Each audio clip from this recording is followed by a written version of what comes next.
Ever chased a goal that felt like it kept splitting into a million tiny almosts, leaving you stuck in place?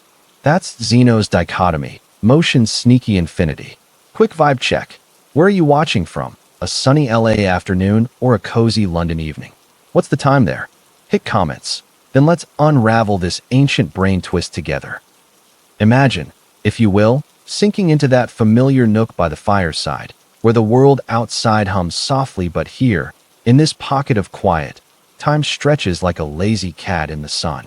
The day has been full, thoughts tumbling like autumn leaves in the wind, and now, as the light dims to that golden hush, let's wander together into one of those gentle enigmas that philosophy offers, not as a challenge to conquer, but as a companion for reflection. It's the liar paradox, that sly whisper of a sentence. This statement is false. Doesn't it curl around your mind like smoke from a candle, inviting you to chase it without hurry? We'll take our time with it, unfolding its layers like pages in an old book, feeling the texture of ideas that have danced through centuries. Breathe in, and let's begin, not with rush, but with curiosity, as if we're old friends unraveling a shared dream. Our story starts far back, in the sun-baked hills of ancient Crete, around the 6th century BCE, with a poet named Epimenides. Picture him, a wanderer with a beard touched by sea salt, gazing at his fellow islanders and declaring, "All Cretans are liars." Now, Epimenides was a Cretan himself, so if his words ring true, then he's a liar, which would make his claim false. And round we go, like a goat path circling a mountain, never quite reaching the top. The ancients didn't let it rest there. Eubulides of Miletus sharpened it into a blade of logic in the 4th century BCE, and Aristotle himself paused over it in his writings, frowning at how it tangled the threads of truth and falsehood. He called it a puzzle of insolubles, those knots where reason seems to tie itself in bows. Fast forward through the whispering cloisters of medieval Europe. Think of scholars like Jean Buridan in the 14th century, huddled by candlelight, debating if God could craft such a sentence without unraveling creation. They saw it as a mirror to the divine, a way to prove existence through contradiction, pair two statements where one must hold, or the heavens fall silent. And oh, how it echoed in the New Testament, with Paul nodding to Epimenides' riddle as a metaphor for human folly. Pause, a soft sigh. By the 20th century, it leaped into the crisp air of formal logic. Alfred Tarski, that thoughtful Polish mathematician, in 1933, treated it like a fever dream of language, warning that no tongue can fully speak its own truth without stumbling. It's as if the paradox grew from a seed in ancient soil to a vast oak, its branches shading thinkers from Megara to modern seminars. What draws us back, time and again? Perhaps it's that quiet thrill of standing at the edge of understanding, feeling the ground give way just a little, reminding us that wisdom isn't in solving, but in savoring the sway. Now, lean closer. Let's meet the heart of it. That simple sentence etched in eternity. This sentence is false. Say it aloud, if you like, in the privacy of this moment. If it's true, then what it claims must hold. It's false. But if it's false, then its denial crumbles, and it blooms true once more. It's a loop, isn't it? Like a river carving its bed only to flow back upon itself, or a melody that circles without resolve, teasing the ear with almost resolution. Soft chuckle. I remember the first time it hooked me. Late night, rain pattering the window, and suddenly, my coffee grew cold as I chased that shadow. Why does it grip us so? Because it mirrors our own stories. Those moments when we say one thing and mean its opposite, or when doubt whispers, "You're not enough," only to falter under scrutiny. Consider a softer echo. A friend confides, "I'm lying to you right now." If they're truthful, they're not. If not, they are. Does it make you smile, or tilt your head in wonder? The paradox doesn't demand an answer. It invites us to question what truth even wears as its face. Is it a solid stone, or more like mist, shaping to the hand that reaches? In this gentle unraveling, we see how language, our faithful bridge, can sometimes arch into rainbows, bending light until colors blur. But the lyre doesn't stand alone. It has kin, variations that twist like vines in a garden, each adding fragrance to the puzzle. Take this strengthened lyre, a bolder sibling. This sentence is not true. Here, it dodges the trap of mere falsity. If it's true, it's not. If false, it's untrue. But wait, untrue could mean nonsense, pulling in shadows of meaninglessness. It's like saying, I'm not speaking sense, and suddenly, the words wobble on the edge of silence. Or picture a dialogue, a tender exchange gone awry. You to me, what she says is true, and she, ever the tease, what he says is false. Your claim hinges on hers denies yours. True if false, false if true. A carousel for two souls. Pause for breath, as if sipping tea. Then there's Yablo's Infinite Parade, from 1993, a procession of sentences stretching to forever. The first says all the rest are false. The second, all after it false. And so on, endlessly. No direct mirror here, no single self-stab, yet the whole chain collapses. If all false, the first is true.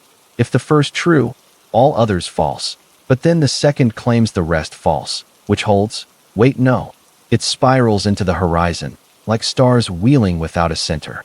These can remind us, the paradox isn't a lone wolf but a pack, howling at the moon of self-reference. What if, in your own life, regrets form such a chain, each if only denying the next, yet binding the tail? It softens the sting, doesn't it, to see even our heartaches as part of this grand, looping poem. But we humans, ever the gardeners, have tried our hands at taming these vines, proposing resolutions that feel less like walls and more like wider skies. Let's stroll through a few, hand in hand, without the weight of theorems, just the ease of shared wondering. First, Alfred Tarski's gentle hierarchy, like building a tower of languages, each floor speaking truth about the one below, but never its own. Imagine English as the ground level, then meta-English above, defining truth for sentences down there. Safe, no dizzying loops. It's reassuring, like rules for a game that keep play fair. You can't reference your own rulebook mid-move. Does it solve everything? Well, it whispers no through revenge liars, sentences that sneak upstairs, saying this isn't true in any level. Yet, in its calm structure, it teaches us boundaries aren't cages, but cradles for clarity. Then there's Saul Kripke's Grounding, from 1975, a theory of partial truths, where some sentences float unmoored, neither pinned true nor false, like leaves adrift on a pond, beautiful in their ambiguity. Start with facts. The sky is blue, anchors true. Build up, references to those hold. But the liar? It circles back on itself, ungrounded, a gap in the weave. Pause, a warm smile in the voice. It's soothing, this idea, truth as a tree, rooted in the tangible, with branches that sometimes just sway in the breeze. Or consider para-consistent logics, where contradictions breathe without exploding the world. Graham Priest calls them dialetheia, true lies, both and neither, like holding fire and water in one palm. The liar stands, true and false, but doesn't shatter the rest. It's a spark contained, illuminating rather than burning. And revision theory? Truth revises in stages, oscillating like a pendulum settling to rest, showing the liar as unstable, a wave that crests without crashing. What ties these threads? They all nudge us toward humility, classical logic's sharp edges, every statement true or false, no middle ground, might be too brittle for the soft curves of language. Instead, we embrace gaps, gluts, context shifting like sands. Picture everyday chat. This sentence is in French. It's not. So false, no fuss. But twist it to self-doubt, and the paradox peers out. Resolutions aren't triumphs. They're invitations to richer soil, where truth grows contextual, relational, alive. As we sit here, embers glowing low, what lingers? The liar as teacher, revealing how our words, like breaths, can loop and surprise, echoing the heart's own contradictions, love that hurts, hopes that falter. It humbles the mind, doesn't it, showing certainty as a lantern, not a floodlight? In philosophy's garden, this paradox blooms eternal, a reminder that mystery isn't foe, but friend, urging us to pause, to reflect, to let unanswered questions cradle us like twilight. So, as the evening deepens, carry this whisper. In the dance of true and false, there's grace enough for all. Thank you for wandering with me. Picture yourself easing into a sun-warmed chair on a terrace overlooking the azure expanse of the Mediterranean, where the air carries the faint scent of wild thyme and salt-kissed olives, and the day's worries dissolve like mist under the morning sun. Here, in this cradle of quiet, let's meander together through a whisper from antiquity, not a thunderclap of contradiction, but a soft ripple in the fabric of truth, inviting us to pause and ponder without straying. It's the Epimenides paradox, that gentle enigma born on the rugged Isle of Crete, where a poet-philosopher once gazed upon his people and let slip words that echo still, like a lyre string plucked in the hush of twilight. We'll unfold it slowly, layer by layer, as one might savor a ripe fig, sweet, textured, revealing its secrets with each bite. No rush, no sharp edges, just the ease of companions tracing patterns in the stars. Breathe with me, and let us begin, drawn back to the sun-baked hills of the 6th century BCE.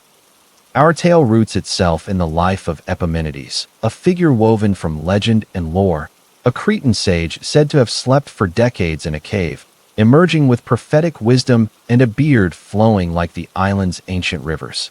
Born around 600 BC in Knossos, the heart of Minoan echoes, he was no mere storyteller but a religious prophet, credited with purifying Athens of plague and penning verses that bridged the mortal and divine. In his lost poem Cretica, he turned his eye inward, toward his fellow Cretans, declaring in lines that pulse with poetic fire, "They fashioned a tomb for thee, O holy and high one. The Cretans, always liars, evil beasts, idle bellies. But thou art not dead, thou livest and abidest forever." Ah, that phrase, Cretans, always liars. It wasn't born as a logical snare, but as a fervent defense of Zeus's immortality, chiding his island kin for their folly in building a tomb for the undying god. Imagine Epimenides, staff in hand, reciting under olive groves, his words a bridge from myth to moral, urging his people to see beyond their deceptions. Yet, centuries later, those syllables would twist into something more, a mirror held to the nature of truth itself. The poet Callimachus, in the 3rd century BC, echoed it in his hymn to Zeus, weaving in a tender rebuke, "Did these or those, O Father, lie? Cretans are ever liars. Yeah, a tomb, O Lord, for thee the Cretans builded, but thou didst not die, for thou art forever." Here, it's less paradox than proverb, a cultural sigh at habitual untruths, perhaps born from myths like that of Medea's curse on Cretans for their judgments in beauty contests among goddesses. A soft pause, the music like a lute's distant hum. Fast forward to the 1st century AD, and the Apostle Paul lifts the line into the New Testament's epistle to Titus, quoting one of Crete's own prophets, "Cretans are always liars, evil brutes, idle bellies." He has surely told the truth, Paul adds, using it not as riddle but rebuke, warning Titus against the island's skeptical hearts, closed to Christian light. Clement of Alexandria, in the late 2nd century, would nod to this in his Stramata, seeing it as proof of Cretan resistance to faith, liars by nature, or so the stereotype held. But the logical thorn? It slumbered through these early echoes. Even St. Augustine, in the 4th centuries against the Academicians, toyed with akin to the liar's twist without naming Epimenides, pondering sentences that devour their own sense like a serpent biting its tail. In medieval scriptoria, scholars dubbed such knots insolubilia, undecidable whispers that tested the soul's grasp on reason, much as Buridan might have mulled over them by flickering candlelight in 14th century Paris. It was only in 1740 that Pierre Bell, in his sprawling Dictionnaire historique et critique, pinned the paradox squarely on Epimenides, calling it a sophism that dances on the edge of absurdity. Then, Bertrand Russell, that eagle-eyed logician, opened his 1908 treatise on mathematical logic with it. Epimenides the Cretan said that all Cretans were liars, and all other statements made by Cretans were certainly lies. Was this a lie? From Homer's oblique nods in the Odyssey to Douglas Hofstadter's playful unraveling in Gödel, Escher, Bach, 1979, it has threaded through time like a Cretan labyrinth. Entrance easy, exit a grace of insight. What pulls at us across these millennia? Perhaps the comfort in knowing even ancients wrestled with words that slip like sand through fingers, reminding us that seeking truth is less conquest than quiet companionship. Now, draw nearer as the sun dips toward the horizon, painting the sea in hues of rose and gold. Let's meet the heart of this riddle, that deceptively simple claim. All Cretans are liars, uttered by Epimenides, a Cretan through and through. Say it softly to yourself. Feel its weight settle like a pebble in your palm. If he speaks truly, then every Cretan lies, including him. So his truth crumbles to falsehood, a wave receding only to reveal the shore's contradiction. But if false, then not all Cretans lie. At least one holds honest. Perhaps another poet under the stars, or a fisherman mending nets with straightforward tales. And there, unlike its sharper sibling the pure liar paradox, this statement is false. The loop loosens just a touch. No immediate crash, but a lingering sway, like a hammock rocked by breeze. A gentle chuckle, warm as hearthfire. I recall an evening much like this, poring over old texts while rain tapped the roof, and suddenly wondering, what if a friend from a far-flung town declared, everyone here bends the truth? If they're local, does their candor unravel, or does it simply mean someone's spared the weave? Maybe the baker who measures flour with unerring hand? The answer unfolds kindly. Falsehood fits without forcing the whole world to teeter. Thomas Fowler, in his 1869 Elements of Deductive Logic, spun it out in alternating breaths. If Epimenides lies, Cretans can be voracious. If true, he lies, round and round, yet landing softer than stone. It's this very gentleness that endears it, doesn't it? A paradox that prods without pricking, echoing our daily dances with half-truths, promises we half-keep, stories we embellish like shells gathered at tide's edge. In the hush of reflection, it asks, when have your own words circled back, revealing more grace than glitch? And in answering, we find not fracture, but the beautiful bend of being human. Yet Epimenides doesn't wander solitary. It has siblings and shadows, variations that bloom like wildflowers across the philosophical meadow, each adding its own hue to the puzzle's palette. Consider the sharpened edge, akin to Eubulide's ancient tease from Megara. Not just all Cretans lie, but a claim tuned to snare tighter, where every utterance from the isle is deemed false, pulling the self-reference into a vice. Or imagine a dialogue's tender tangle, two voices entwined, one affirming the other's truth, the other denying it outright. True if false, false if true. A Cretan duet under moonlight, their harmony born of discord. There's the continuous liar twist. All Cretans are ceaseless deceivers, prompting a query, are you honest? Met with yes, a lie that unravels only if we demand perfection and perfidy.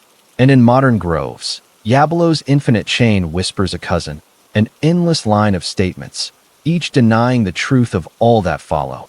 No single mirror, but a horizon of denial, collapsing like a tapestry pulled thread by thread.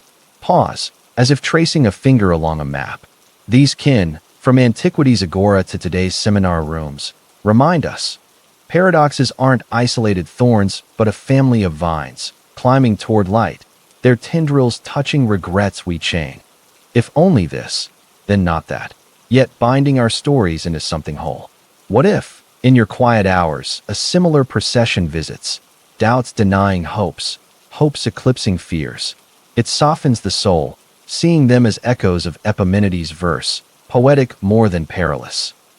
Ah, but we, like gardeners tending ancient groves, have coaxed paths through these thickets, resolutions that feel less like fences and more like clearings under starlit skies, where breath comes easier. Let's amble among them, arm in arm, savoring their shade without the press of proof. First, the simplest bloom, embrace the falsehood. All Cretans are liars, falls untrue, meaning merely that some Cretans speak straight. Perhaps Epimenides lies this once, while a shepherd elsewhere tells of lost lambs without embellish. No explosion of logic, just the negation's quiet nod. Not all spares the circle, as mathematicians might chart it on a clean page. Deeper still, redefine the liar, not a fountain of endless falsity, but one prone to fibs, habitual yet human, like Cretans in Epimenides' poem, deceivers in devotion but honest in the harvest. Contextual grace follows. Those words weren't universal edict, but poetic polemic, a stereotype sighing at cultural quirks. Always as rhythm, not rigor, much as Paul wielded it for moral nudge, not logical net. Turning to grander vistas, Alfred Tarski's 1930s hierarchy rises like terraced hills. Language is stacked, each defining truth for the one below, barring the self-gaze that sparks the snare. Safe, stratified, a Cretan coast mapped without mirage. Saul Kripke's 1975 grounding offers pawns of partial truth, where paradoxes float unmoored, neither true nor false, leaves on a current, beautiful in their drift. Truth rooted in the real, the lyre adrift like foam on waves. Paraconsistent logics, championed by Graham Priest, cradle contradictions as dialetheia. True lies coexisting without cataclysm, a palm holding both flame and flow. And revision theory? Truth revises in waves, oscillating to equilibrium. The paradox are ripples settling to stillness, unstable yet unruining. A warm breath, like wind through cypress. What unites these? A yielding to language's curves, classical bivalence, true or false, no between, too rigid for self-reference sway. Instead, gaps, gluts, context shifting like tides.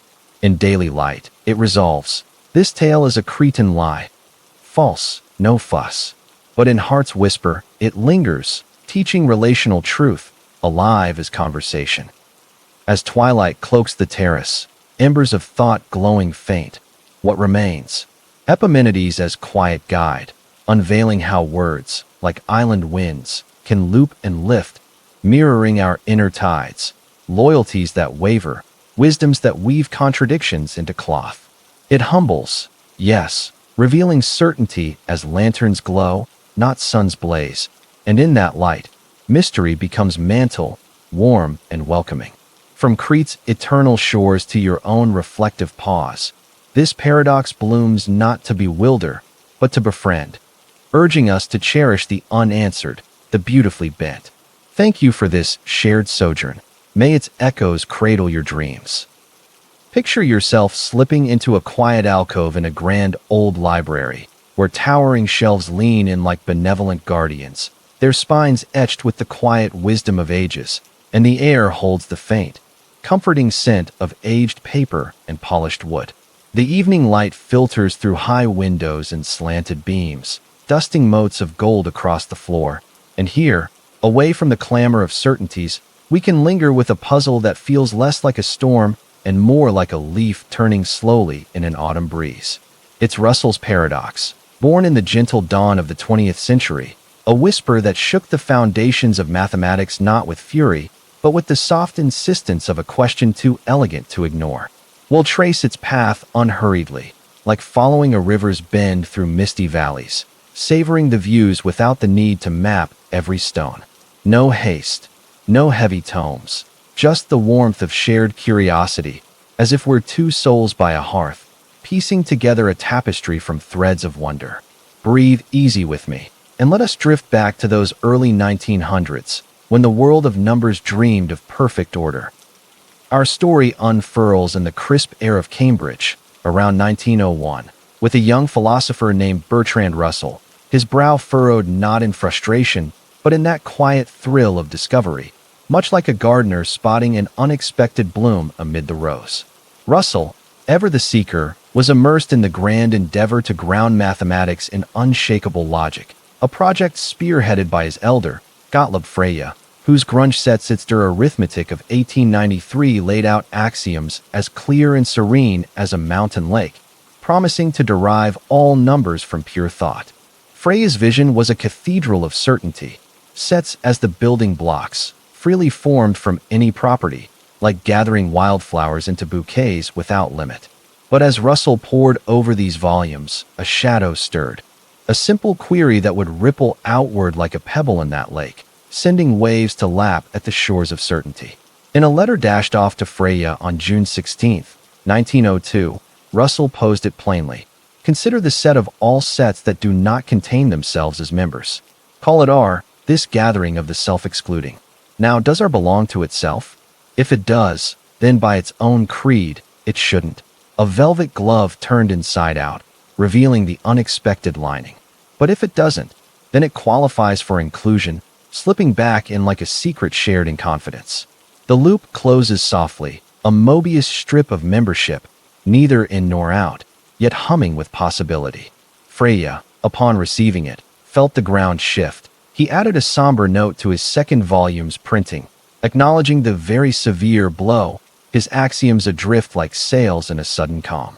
From there, the paradox wove through the intellectual currents. Cantor's earlier infinities, with their diagonal arguments slicing through assumptions like sunlight through fog, had hinted at such unrest, but Russell's was the first to strike at the heart of naive set theory, that innocent faith in unrestricted comprehension. By 1903, in the Principles of Mathematics, Russell laid it bare, not as weapon but as invitation, urging mathematicians to rebuild on firmer, if humbler, soil. And through the decades, it echoed in quiet corners. Whitehead and Russell's Principia Mathematica, 1910 to 1913, a monumental labor spanning 3 volumes, danced around it with ramified types, layers of sets like sedimentary rock, each stratum safe from the one above. What lingers from those early days? A tender reminder that even the most luminous minds, like Freya's, hold space for vulnerability. The paradox not a thief, but a messenger, arriving with grace to whisper of limits we never knew we cherished. Now, settle deeper into the alcove's embrace, as twilight deepens the shadows between books, turning spines to silhouettes. Let's cradle the core of this riddle, that deceptively tranquil query. The set are of all sets that are not members of themselves. Speak it gently, if you will, letting the words settle like dew on grass. Most sets play by simple rules. A set of red apples doesn't dream of including itself among the fruit. A library of novels holds no catalog of its own pages. But it collects precisely those outsiders, the sets that shun self-membership, like a gathering of introverts at a vast party, each politely declining the dance. So, invite R to join. If it accepts, it betrays its charter, for only non-members qualify, a door that swings open only to slam shut. Decline, and it fits the bill perfectly, earning its place and prompting the latch to click once more. It's a hush of circularity, isn't it? Like a mirror facing another, reflecting infinities without end, or a story that begins with its own conclusion, pages turning to reveal the preface anew. I remember a walk along a winding path one crisp morning, leaves crunching underfoot, when this thought hooked me. Suddenly, the trail seemed to loop, each step both forward and familiar. What if, in your own gatherings, a circle of friends forms, each sworn to exclude themselves from the count? Does the tally hold, or does it bloom into something boundless? The answer, in its quiet way, reveals the snag. Under naive rules, our both exists and dissolves, a soap bubble of logic, iridescent yet fleeting. Unlike the liar's stark, this is false, which bites its tail in language's lair. Russell's prowls the pastures of pure math, challenging not words but the very notion of collection, sets as innocent as baskets, until one holds the rule for emptying itself. In this reflective glow, it softens the mind's edges, showing how our boldest builds, be they equations or ensembles, carry hidden harmonies, waiting to be heard. Yet this paradox doesn't stroll alone through the stacks. It calls forth a lineage of kin, each a variation on the theme, blooming like constellations in the night of number theory. Ponder the barber paradox, a cousin shaved smooth for everyday tongues. In a village, a barber trims all those, and only those, who do not trim themselves. Does he cut his own hair? Step forward, and he mustn't. Step back, and he must. A snip of absurdity mirroring R's reluctance. Or the Grelling-Nelson duo, heterological words that describe themselves not. Short is brief, so hetero. Long stretches on, fitting the fold. But English? If it qualifies, it's auto. If not, hetero, and round the barber's chair we go. Then there's Barry's berry, a flavorful twist, the least integer not definable in fewer than 11 words. Yet here it is, named in 10, a numerical no-show that crashes the gates of definability. And in grander skies, Richard's diagonal parade. Infinite lists of infinite decimals, each entry a denial of the one above, forging a newcomer that mocks the lot, proving no tally can trap all reals. These siblings, from Ubulide's ancient horns to modern infinities, form a family portrait of self-referenced sly grin, each nudging us to see our own loops, ambitions that exclude their own rest, loves that define by what they lack. What if your journal entries chained thus, each disclaiming the next truth? It eases the tangle, doesn't it? Viewing them as stars, not snares, guiding lights in the vastness of self. But we, like patient librarians reshelving after a storm, have tended these whispers into wider wisdom, resolutions that unfold not as edicts, but as open meadows, where thought can roam with less tether. Wander with me through a few, footsteps light on the path, savoring their shelter without the weight of walls. Simplest first, deny the unrestricted, sets form only from prior kin, like building with bricks already laid, averting the void where our might root. Zermelo's 1908 axiomatic garden, refined into ZFC by the 1920s, plants such safeguards, comprehension clipped to bounded blooms, ensuring no wild vine claims the whole trellis. Types rise next, Russell's own bomb. Hierarchy upon hierarchy, sets of sets, each level gazing down but never inward, like floors in a lighthouse, beams piercing fog without dizzying loops. New foundations, Quine's 1937 quilt, weaves sets from stratified strata, colors matching ranks in a gentle code. Our retreats, unformed in the weave. And in softer soils, non-well-founded theories allow circular sets, like rings of stone in ancient groves, where membership mirrors without menace, are a fixed point, stable as breath. Or multiverse vistas, Hampkin's modern musing. Infinities branching like oak limbs, each world its own rules, paradoxes pruned in some, flourishing in others. A pluralism that soothes, affirming no single truth need bear all burdens. What binds these blooms? A yielding to finitude's grace. Naive set theories' boundless basket too eager for its own spill. Instead, axioms as gentle guides, carving channels where rivers flow true. In life's ledger, it mirrors plans that loop when unchecked yield to structured steps, not shattered, but shaped, relations nested, realities ranked, all in harmonious hold.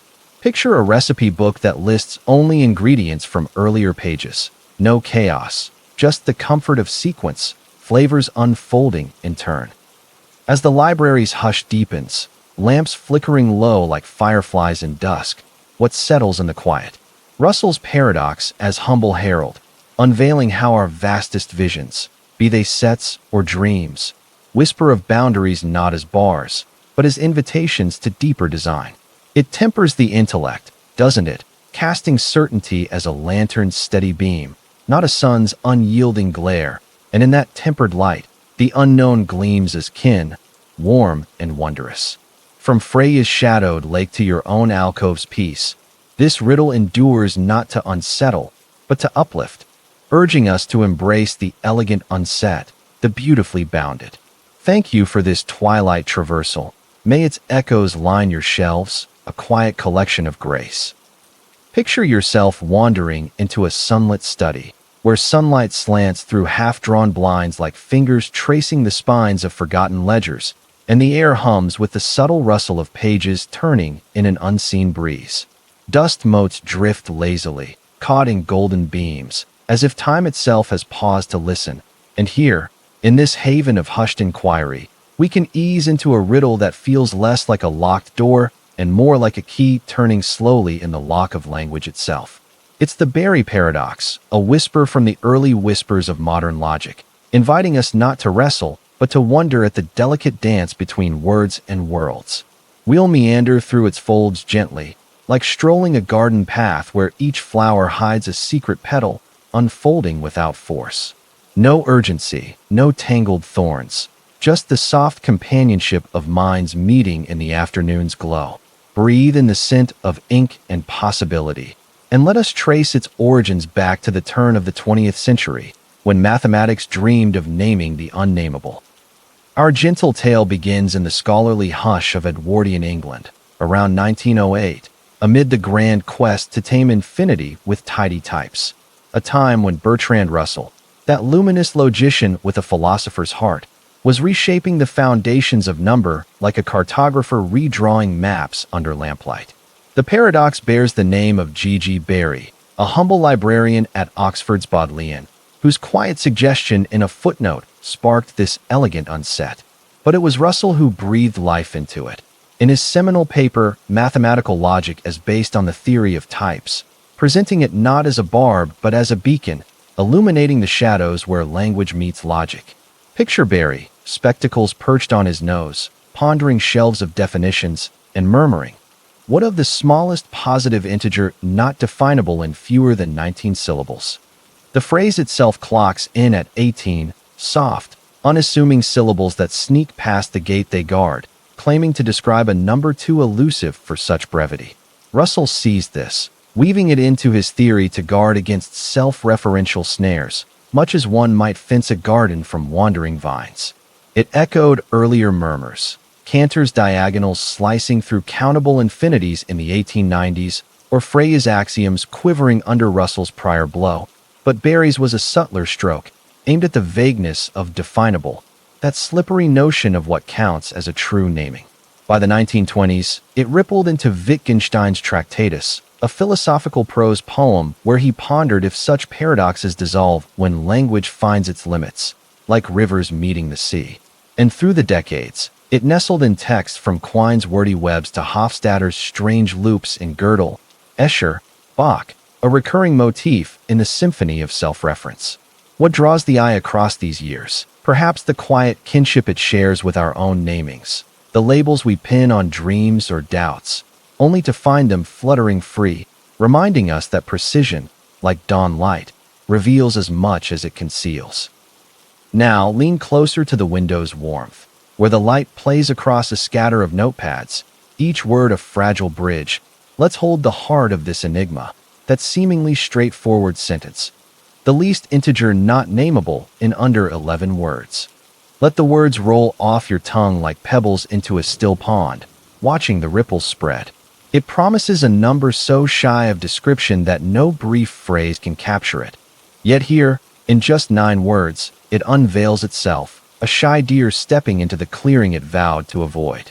If the description holds, then the number is named, contradicting its elusiveness. But if it fails, then no such smallest evasion exists, and every integer bows to brevity's embrace. It's a loop of loveliness, isn't it? Like a melody that composes its own silence, or a path in the woods that circles back to the signpost reading, "No through road." I recall a rainy afternoon, tea steaming beside me, when this hooked my thoughts. Suddenly, the drops on the pane seemed to spell out hidden counts, each one definable yet defying the tally. What if you whispered to a friend, "The shortest story untold in 3 sentences"? Does it spin a yarn in the spinning, or leave the page blissfully blank? The grace unfolds. The snag lies in definable, a word as vague as mist. Does it mean formal proof, poetic phrase, or everyday English? In Barry's garden, it blooms into contradiction because we assume a crisp catalog of all descriptions. But language's wildness defies such neat lists, turning the paradox into a portrait of our expressive edges, soft and forgiving.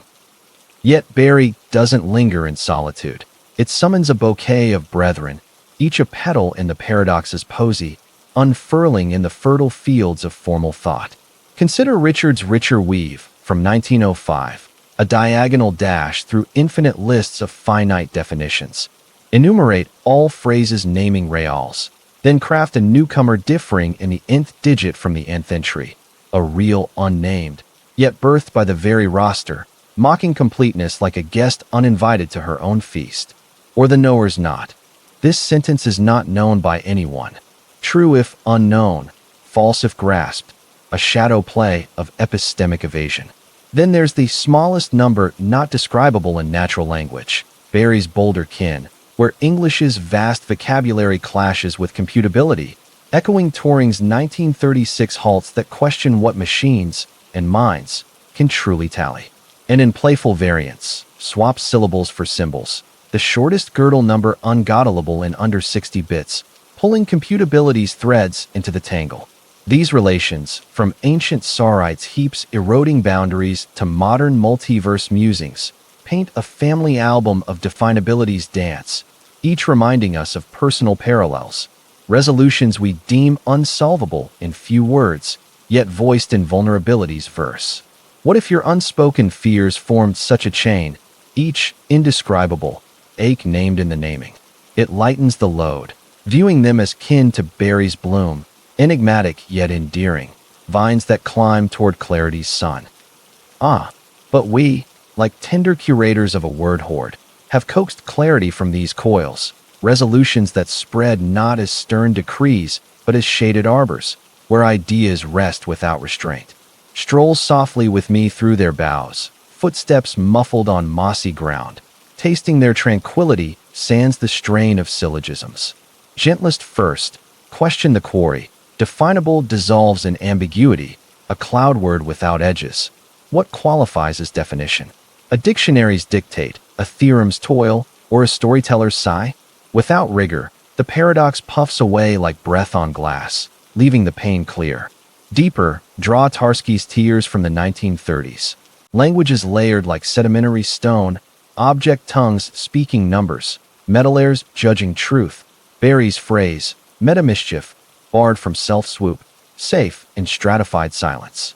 Or embrace vagueness's veil, Sarite style. The boundary of brief blurs, no sharp, smallest, undefinable, just a gradient fade like dusk into night, numbers trailing off without crisp cutoff. Incomputable climbs restrict to recursive routines. Chaiden's omega, that halting haze, measures definability in bits, Barry's bait unbiteable in the machine's modest ken. And pluralism's peace. Hampkin's multiverse, where infinities fork like river deltas, some worlds crisp with counts, others lush with loose labels. The paradox pruned in one, poetic in another, no universal unravel. What weaves these ways? About a language's latitude, naive namings net too fine for the flux. Instead, contexts as cradles, hierarchies as handholds, turning threat to textured terrain. In daily diaries, it echoes, goals indescribable in haste yield to patient prose, not fractured, but flowered, phrases nested, possibilities parsed, all in eloquent ease. Envision a lexicon that lists only lexicon-approved terms. No overreach, just the hush of harmony, meanings unfolding like dawn. As the study's light mellows to amber, shadows pooling like Incan wells, what lingers in the languid air? Barry's paradox as wistful warden, unveiling how our word webs, woven for wonder, whisper of wildness beyond the weave, mirroring the soul's own silences, aspirations adrift in articulation's art. It tempers the tongue, doesn't it? Framing fluency as firefly flickers, not floodlit facts, and in that flicker, the indefinable shimmers as sacred, soft and summoning. From Russell's typed tomes to your sunlit study serenity, this riddle resonates not to rend, but to renew, beckoning us to cherish the coyly concealed, the beautifully brief. Thank you for this luminous linger. May its echoes etch your evenings, a subtle script of solace. Picture yourself slipping into a sun-dappled alcove in an old bookshop, where the air is thick with the earthy perfume of leather bindings and faded ink, and shelves bow under the weight of words like ancient trees heavy with fruit. Sunbeams weave through lace curtains, casting filigreed shadows on the floor, and the distant tick of a grandfather clock marks time not as a march, but as a gentle sway, inviting us to linger without agenda. Here, amid this sanctuary of syllables, we can cradle a curiosity that feels less like a thorn in the side and more like a feather brushing the cheek.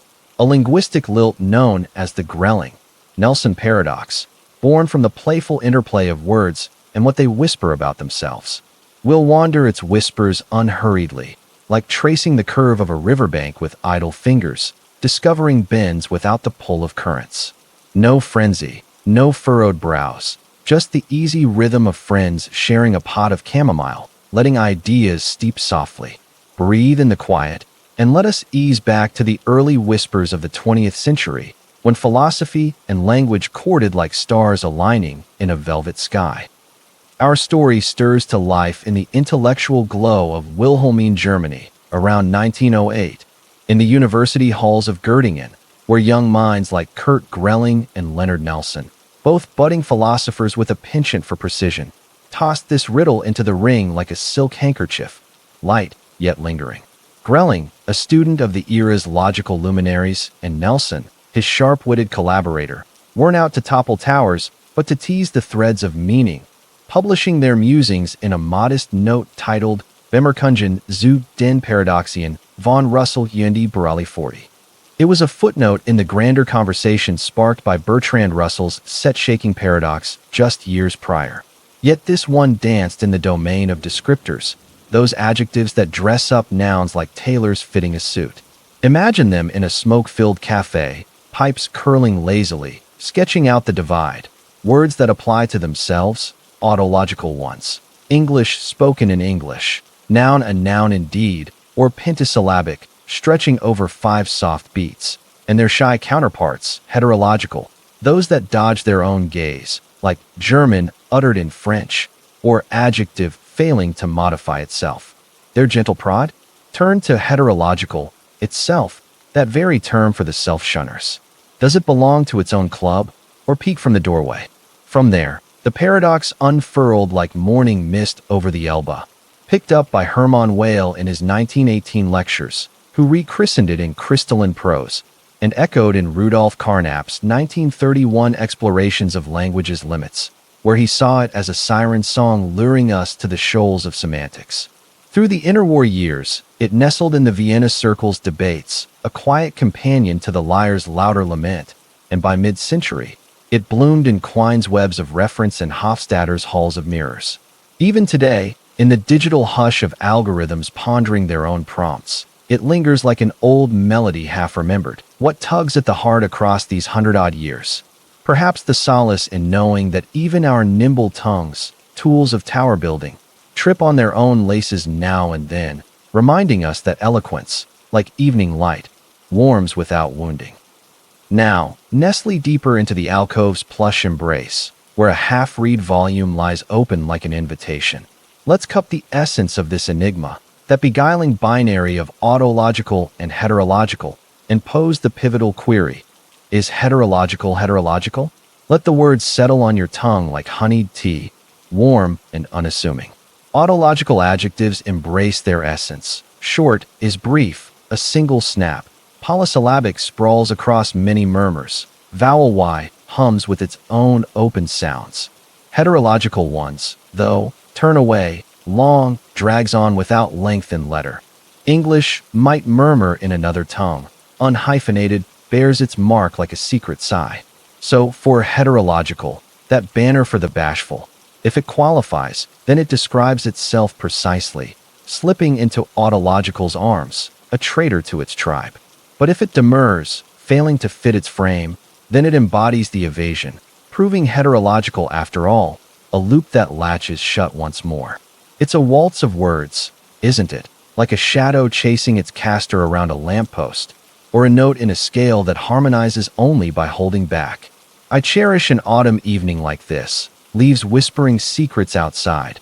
When the thought first grazed me, suddenly, my journal's adjectives seemed to wink, each descriptive page wondering if it penned its praise. What of a simpler spin? Is true. It claims fidelity and holds it, but false, denying its own deceit, spirals similarly if we tweak the tail. The unraveling grace. It spotlights self-reference, subtle sorcery, not a flaw in language, but a feature, a mirror held to our mirrors, reflecting the mind's marvelous mischief without malice. In this golden hush, it invites. When has a label you've worn felt both fitting and fleeting, like a coat tailored yesterday? Yet this paradox prefers not the lone path. It gathers a garden of grammatical kin, each a bloom in the borderland of lexicon and logic, adding fragrance to the fray. Ponder the predicate puzzle, a term for terms that apply. Does predicate itself, or predicate the predicating? Or the non-self-descriptive variant, Grelling and Nelson's own phrasing, where the label for the unlabeling unlabels itself in the uttering. Then there's the unpronounceable T's. If you voice it, it falters. If silent, it succeeds in silence, a heterological hush. In broader beds, it beds down with the barber's bipartisan trim, cutting all who don't self-cut, yet ensnared in the snip. Or Barry's Barry, the briefest undefinable, where description devours its dodge. And in semantic expanses, Richard's realm of reals, diagonaling through definable decimals to birth the indefinable anew. These cousins, from Ubulide's heaps of heap, a grain a heap, too, to modern AI's autoreferential algorithms, sketch a family tree of tongue twisters, branches brushing our own, identities we claim yet question, roles that redefine in the recounting. What if your affirmations change so, each consistent, self-critiqued by the next? It eases the embrace, seeing them as petals, not pitfalls, delicate drifts in the dialogue of self. But we, like patient poets pruning a verse, have lured lucidity from these linguistic labyrinths, resolutions that unfold not as iron gates, but as garden gates ajar, swinging wide to let light linger longer. Amble with me through their arbors, steps soft on petal-strewn paths, inhaling their ease without the echo of edicts. Tenderest first, reframe the frame, heterological as metaterm, a word about words, not wielding its weight on its own wool. Like a rulebook unbound by its rulings, it sidesteps the snare, descriptive from afar. Deeper, Tarski's towering tears from the 1930s ascend like ziggurats. Object languages label the leaves, metalanguages mull the meanings. No self-swoon, just serene separation. Heterological, housed higher, harmlessly hovering. Kripke's 1975 grounding grounds the gaps. Truths tether to the tangible, paradoxes perch unpinned, neither true nor false, like autumn leaves afloat, lovely in limbo, the heterological adrift without anchoring angst. Paraconsistent paths, priest's dilitheic dreams, permit the pair, true and false entwined, a both and bomb where contradiction coos without catastrophe, heterological yet auto too, a duality danced delicately. Or vagueness's veil. Boundaries blur like watercolor edges. No crisp cut between auto and hetero. Just a spectrum shading softly. The paradox paling in the penumbra. What knots these notions? A nod to nomenclature's nuance. Bivalent bends too brittle for the bouquet. Instead, layers, lacunas, logic's lush with latitude. In life's lexicon, it parallels. Traits we tag mine, yet measure anew, not shattered, but shaded, descriptions deferred, dialogues deepened, all in dulcet drift. Imagine a dictionary deeming entries only from earlier editions. No recursion, just the repose of rank, revelations rippling row by row. As the bookshop's glow fades to twilight's tender indigo, volumes leaning like listeners, what wafts in the waning light? The grelling, Nelson paradox as whimsical weaver, threading how our terminologies, tailored for transparency, tangle in their own tapestry, echoing the spirit's subtle shifts, selves that signify yet surprise. It mellows the murmur, doesn't it?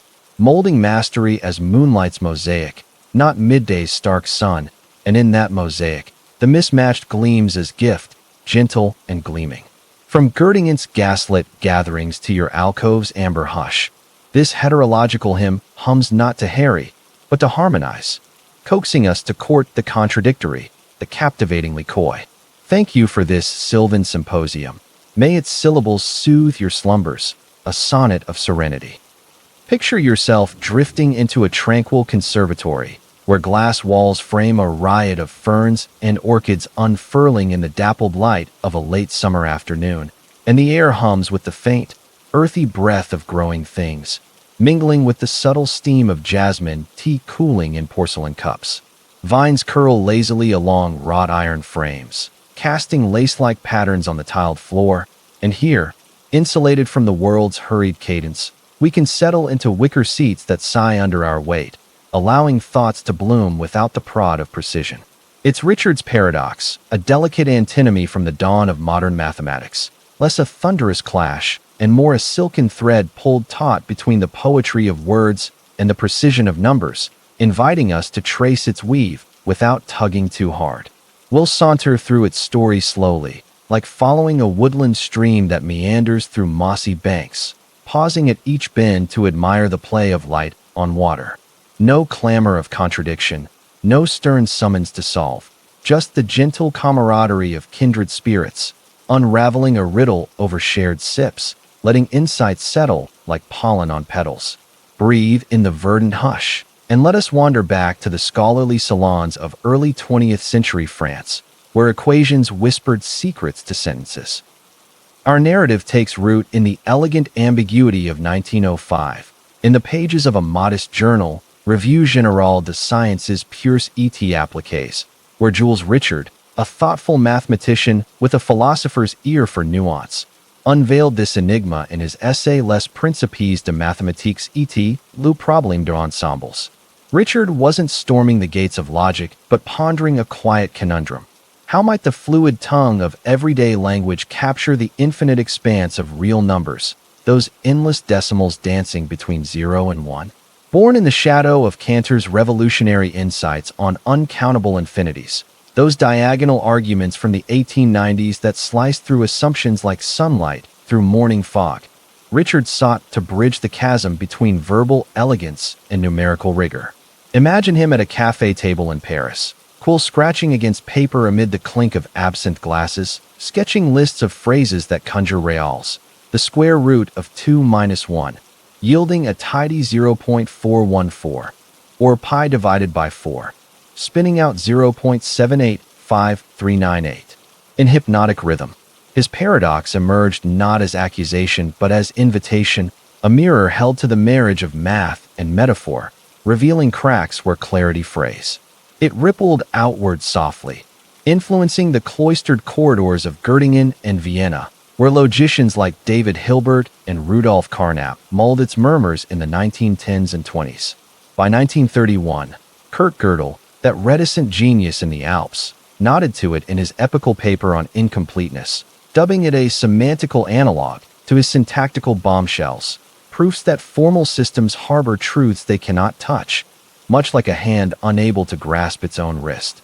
Hermann Weyl, in his 1918 Das Continuum, wove it into the fabric of predicative mathematics, advocating a cautious climb from naturals to reals without leaping to self-referential heights. And in the latter half of the century, Solomon Fieferman, with proof-theoretic patience, charted its contours in explorations of impredicativity, showing how such loops challenge the very scaffolding of analysis.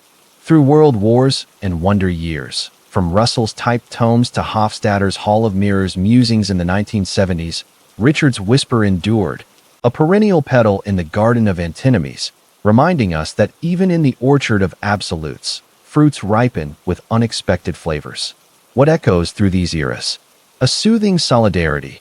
Pioneers like Richard didn't dread the diagonal, but embraced it as a guidepost, illuminating paths where language and logic entwine, not to ensnare, but to enrich the expedition. Now, draw your chair a fraction closer to the fern's fronds, where dew-kissed leaves tremble in a draft from the open pane. Let's unfold the essence of this riddle, that luminous listing of linguistic definitions, and let it unfold like a fern's fiddlehead in spring's coaxing sun. Envision the infinite parade of English phrases, each a finite string of letters, spaces, and punctuation, harmless as a haiku, capable of pinning down a real number with unambiguous grace. We sift them like prospectors panning for gold. The first digit after decimal is 3, the second 5, birthing 0.35. If that's all, or more artfully, e to the power of -1, evoking 0.367879. In elegant decay, arrange these definers in a grand ledger, first by length, then alphabetically within equals, assigning the inaugural unambiguous 1 to our 1, the next to our 2, and so on. Incountable catalog, since phrases are finite, their tally though endless like stars in a clear night. From this tableau, craft a newcomer, R, with integer part 0 and decimals defiant. For the nth place, if Rn's nth digit isn't 5, set it to 5. If it is, nudge to 6, a diagonal descent, ensuring R diverges from every Rn at precisely the nth spot, an outsider by design, unlistable, untamed. Yet here's the hush of the heart. This very recipe, the real whose nth decimal is 5 unless Rn's is, Then 6 is itself an English expression, finite and forthright, so it slots into the ledger as some RM, defining RM. But then R must differ from RM at the MTH digit, a betrayal of its own blueprint. It's a cascade of contrariety, isn't it? Like a river etching its bed only to loop back and question its source, or a melody composing a counterpoint that silences its theme. I treasure a twilight in the conservatory much like this, orchids exhaling sweetness. When the notion first nestled in, suddenly, the vines seemed to enumerate themselves, each leaf a label looping away. What if you murmured to a companion, the flavor not on this menu, defined as the one differing from the nth dish's spice in the nth note? Does it savor the supper or slip from the slate? The tender truth emerges. The paradox pulses from presuming a pristine partition of phrases into definers and dross, a sieve that sifts unambiguously, yet language's latitude defies such decree, her vagueness a veil that veils the violation. In this verdant vigil, it murmurs, when has a description you've donned danced away, revealing the rhythm of relativity in our revelations? Yet Richard's reflection doesn't ramble in isolation. It rouses a retinue of resonances, each a ripple in the reservoir of referential riddles, adorning the antinomy with allied allure. Contemplate the integer incarnation, a grounded variant trading decimals for discretes. Compile all English epithets for natural numbers. The smallest prime, crowning 2. The sum of the first 10 evens, tallying 110, ordered likewise by length and lexicon, mapped to 1, 2, 3 ad infinitum. Now, deem a number Richardian, if it flouts its allotted appellation. If the nth phrase claims even but n odds out, or composite cloaks a prime. Being Richardian, a crisp numerical trait, claims its own clause in the canon. Say the kth, so is k Richardian? Affirm, and it spurns the kth's trait, shedding Richardian skin. Deny, and it dons the disguise, reclaiming the cloak. A Mobius of membership, twisting without terminus. Or drift to domestic drifts. A library's ledger of all tomes titled by their tropes, save one scripted as the volume unvolumed here, its chapter in inverting the nth's ink, added, yet absent by artifice. A playlist's plaint, curate every chant chartable, then croon a coda, the tune untrackable, its Barbie bucking the B-teach's beat, incud, yet exiled. Even an ice cream index, flavors fanned from vanilla to violet velvet, but venture, the scoop skirting all slots, its swirl s swerving the s-teach's shade, scooped, yet sidelined. These kin, from Barry's briefer Barry, the least undefinable in 11 words, named in 9, to the liar's lingual lash, this tale's untrue, form a fellowship of finesse, fingers tracing the fringe where form flirts with flux. What if your whims chained similarly, each unwritable, wish-worded in whimsy? It lightens the labyrinth, beholding them as branches, not brambles, reaching toward revelation's radiance, relatives in the rich republic of reason. Ah, but we, like devoted dendrologists tending this conservatory's canopy, have husbanded harmony from these helical hints, resolutions that radiate not as rigid railings, but as radiant arbors, arching gracefully to grant greater grace. Linger leisurely with me amid their leaves, footfalls feathered on flagstone paths, luxuriating in their lenity without the lash of Lemus. Softest salve first, scrutinize the sieve of definable, a diaphanous delimiter dissolving in deliberation. What vaults a verbal vessel into valid vogue? A lexicon's liturgy, a logician's lemma, or a layman's lyric. Absent an oracle of orthodoxy, the ledger lurches into limbo, the diagonals dart dulled by doubt's diffusion, the paradox paling like mist in morning's mildness. Profounder, ascend Tarski's terraces from the theorem-laden 1930s, tongues tiered like tropic tears, object idioms inscribing integers, meta-melodies musing meanings, no narcissistic nod, merely majestic mediation, the diagonal demoted to distant discourse, harmless as horizon haze. Predicativism's prudent path, Wales' watchful way in 1918, prescribes precipitous predications, erect reals from rooted rationals rung by rung, eschewing encircling ensembles that enfold their own emergence. Ars recipe rebuffed as retroactive, a root seeking its own soil, serene in sequentiality.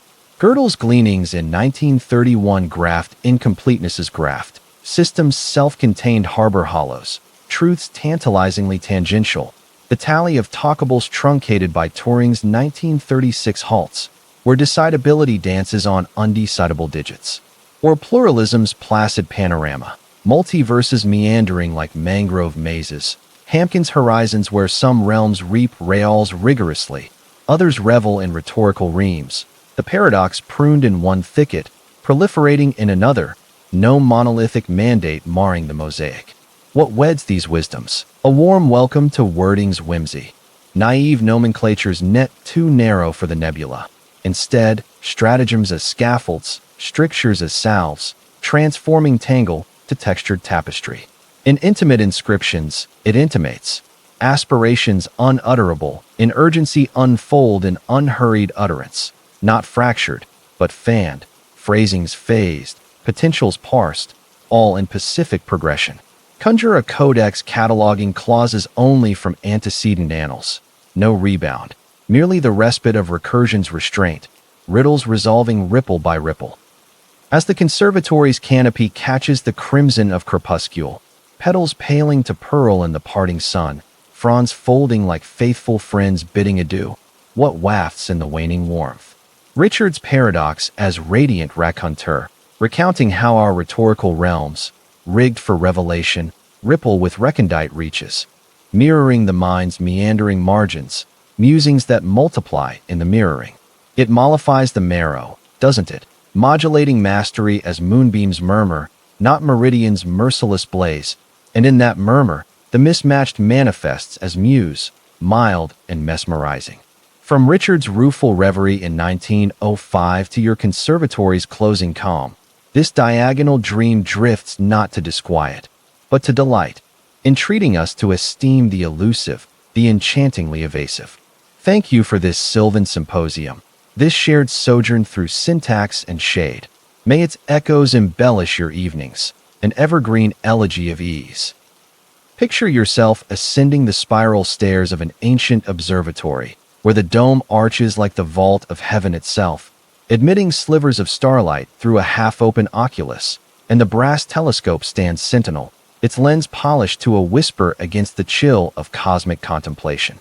The wooden steps creak softly underfoot, each one a measured breath, leading to a circular chamber where velvet cushions invite repose beside charts of constellations long mapped, yet ever mysterious.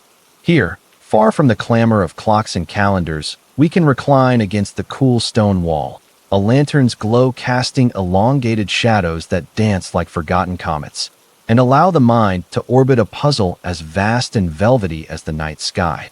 A conundrum known as the Burali 40 paradox, not a fiery meteor, but a serene eclipse, where the edges of infinity brush against themselves in quiet surprise. We'll trace its trajectory leisurely, like following the slow arc of a planet through the firmament, pausing at each phase to admire the interplay of light and limit without the urge to outpace the stars. No gravitational pull of proof, no stellar storm. Just the tranquil telescope of two companions, peering into the ordered expanse together, letting revelations resolve like dew on dawn's grass. Inhale the crisp air laced with telescope oil and aged vellum, and let us journey back to the luminous laboratories of late 19th century Italy, where numbers first dared to dream of their own dominion. Our odyssey originates in the scholarly serenity of Pavia in 1897, where Cesare Burali 40, a modest mathematician with a poet's patience for progression, inscribed this enigma in the pages of the Rivista di Matematica under the unassuming title Una dimostrazione impossible. Burali 40, born in 1861 to a family of educators, had wandered the halls of Turin's universities, absorbing the revolutionary ripples from George Cantor, that bold Prussian pioneer whose 1870s and 1880s transfinite arithmetic had elevated infinities from theological haze to hierarchical hierarchy. Ordinals as beacons ordering the well-ordered, omega the first infinite, successor after successor spiraling into the supertask sublime. Cantor's 1895 proof that no greatest ordinal exists that every well-ordering engenders a larger, was the firmament Burali 40 navigated. Yet in proving a theorem on ordinal comparability, he unwittingly charted a celestial snag, assumed the totality of all ordinals forms a set, omega, and watched the heavens hesitate. It slumbered somewhat in obscurity at first, a footnote in the footnotes of Freya's foundational forays, until Bertrand Russell, that eagle-eyed Englishman, alighted upon it in 1903 while drafting the Principles of Mathematics. Russell, ensnared in his own set-theoretic serpents, christened it the Burali 40 paradox in a letter to Freya, likening it to a sibling of his own 1901 bombshell, both born of naive comprehension's overreach, forming sets from any property, unrestricted as a summer breeze. From there, it ascended through the astronomical annals. Henri Poincaré, in his 1906 Musings on Transfinites, murmured of its menace to intuitionism.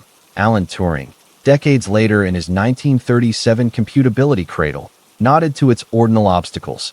And in the post-war cosmos, Paul Cohen's 1963 Forcing forged new frontiers, rendering such paradoxes proper classes in ZFC's zodiac. Even today, in the quantum quirks of category theory and homotopy type theory, it orbits as a cautionary constellation, guiding the gaze toward bounded infinities.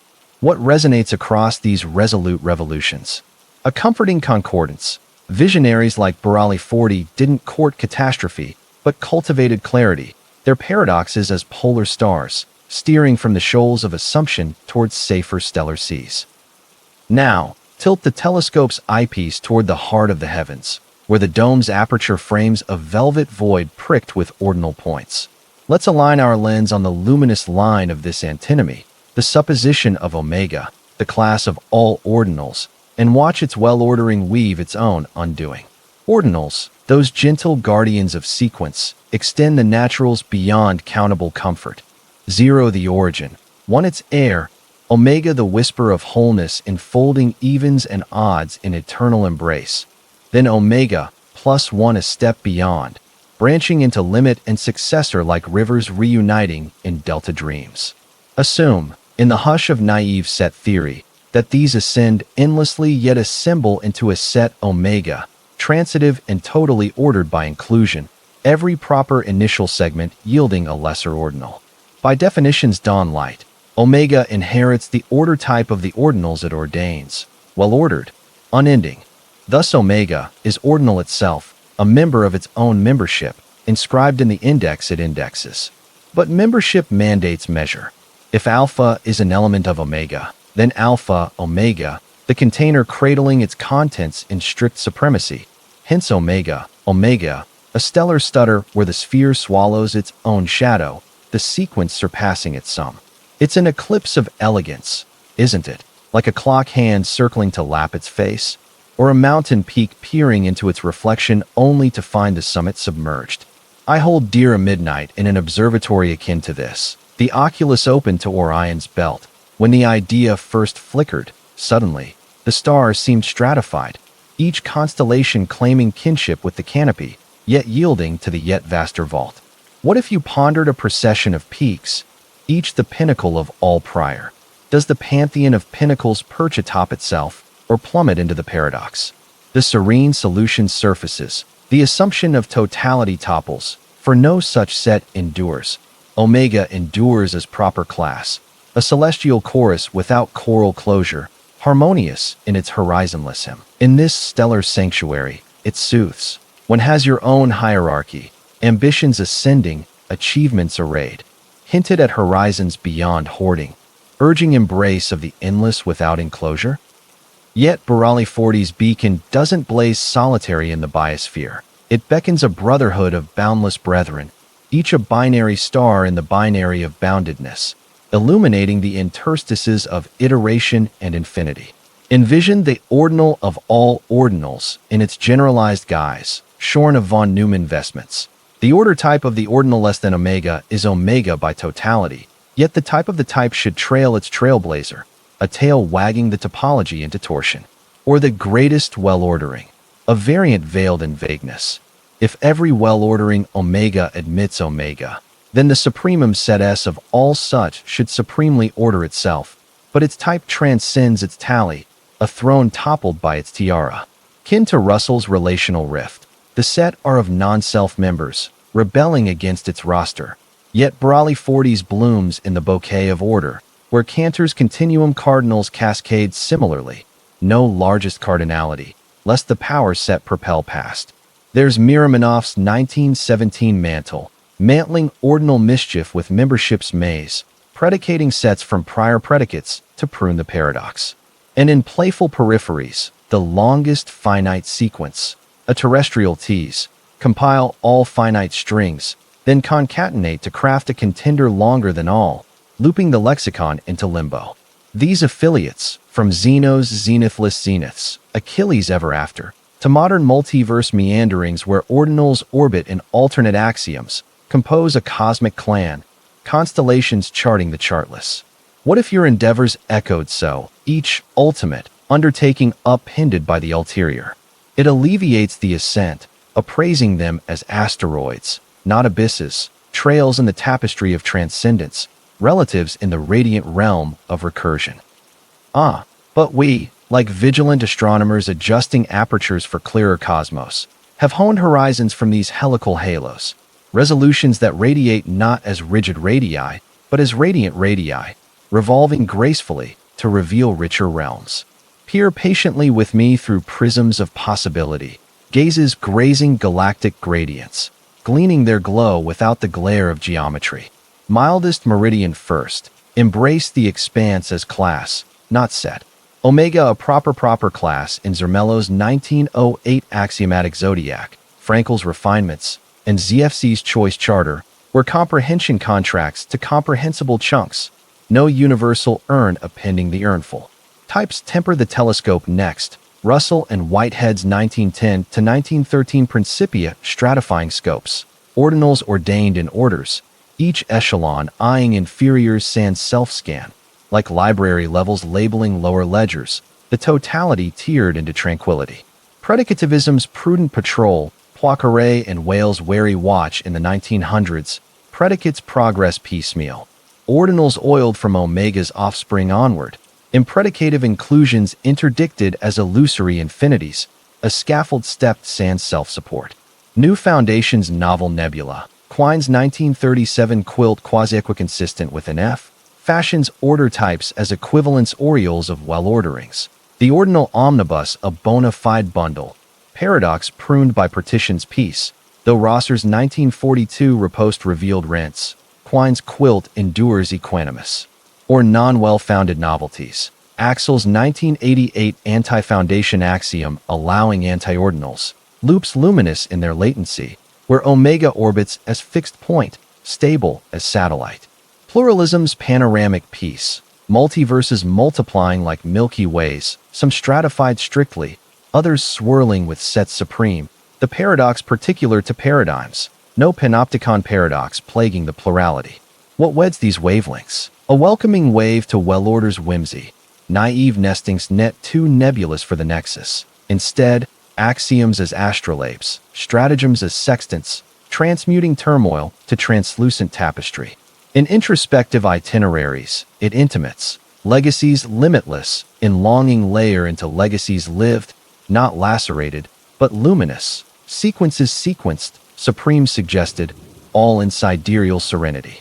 Imagine an atlas attuning areas only from antecedent arcs, no rebound, merely the repose of ranks restraint, riddles resolving ray by ray. As the observatory's oculus yields to the yoke of yesternight, stars stippling the sphere like sequins on sable silk, the telescope tipping toward terrestrial tranquility, cushions cradling contours grown contemplative, what whispers in the waning watch? The Borali 40 paradox as poised pulsar, pulsing how our progressions, plotted for perpetuity, palpitate with profound pauses, mirroring the meditation's meandering magnitudes, milestones that multiply in the mirroring. It mitigates the magnitude, doesn't it? Modulating magnitude as meteor's mild meander, not maelstrom's merciless maw. And in that meander, the mismatched manifests as meridian, merciful, and mesmerizing. From Borali 40's 1897 reverie to your observatory's orbiting hush, This ordinal ode orbits not to overwhelm, but to overarch, entreating us to exalt the extensible, the enchantingly eternal. Thank you for this celestial colloquy, this shared spiral through sequences and shade. May its orbits ornament your outlooks, an astral anthem of accord. Picture yourself retreating to a secluded gazebo in a moonlit herb garden, where night-blooming jasmine releases its heady perfume into the still air, and lanterns strung like fireflies cast a soft, amber glow over stone benches worn smooth by countless quiet confessions. The leaves of sage and lavender rustle faintly in a breeze that carries the distant murmur of a fountain, and here, enveloped in this verdant veil, we can unfurl a blanket of contemplation, allowing the stars above to serve as silent witnesses to our wandering words.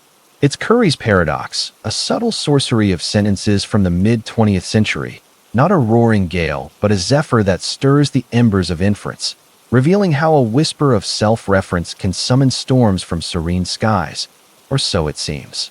We'll meander through its maze mindfully, like threading a needle through silk embroidery, each stitch deliberate, each pause a petal's gentle fall. No whirlwind of worry, no labyrinthine lock, just the balm of buddies by the basin, dipping toes in the tide of thought, letting logic's lap lightly at our edges.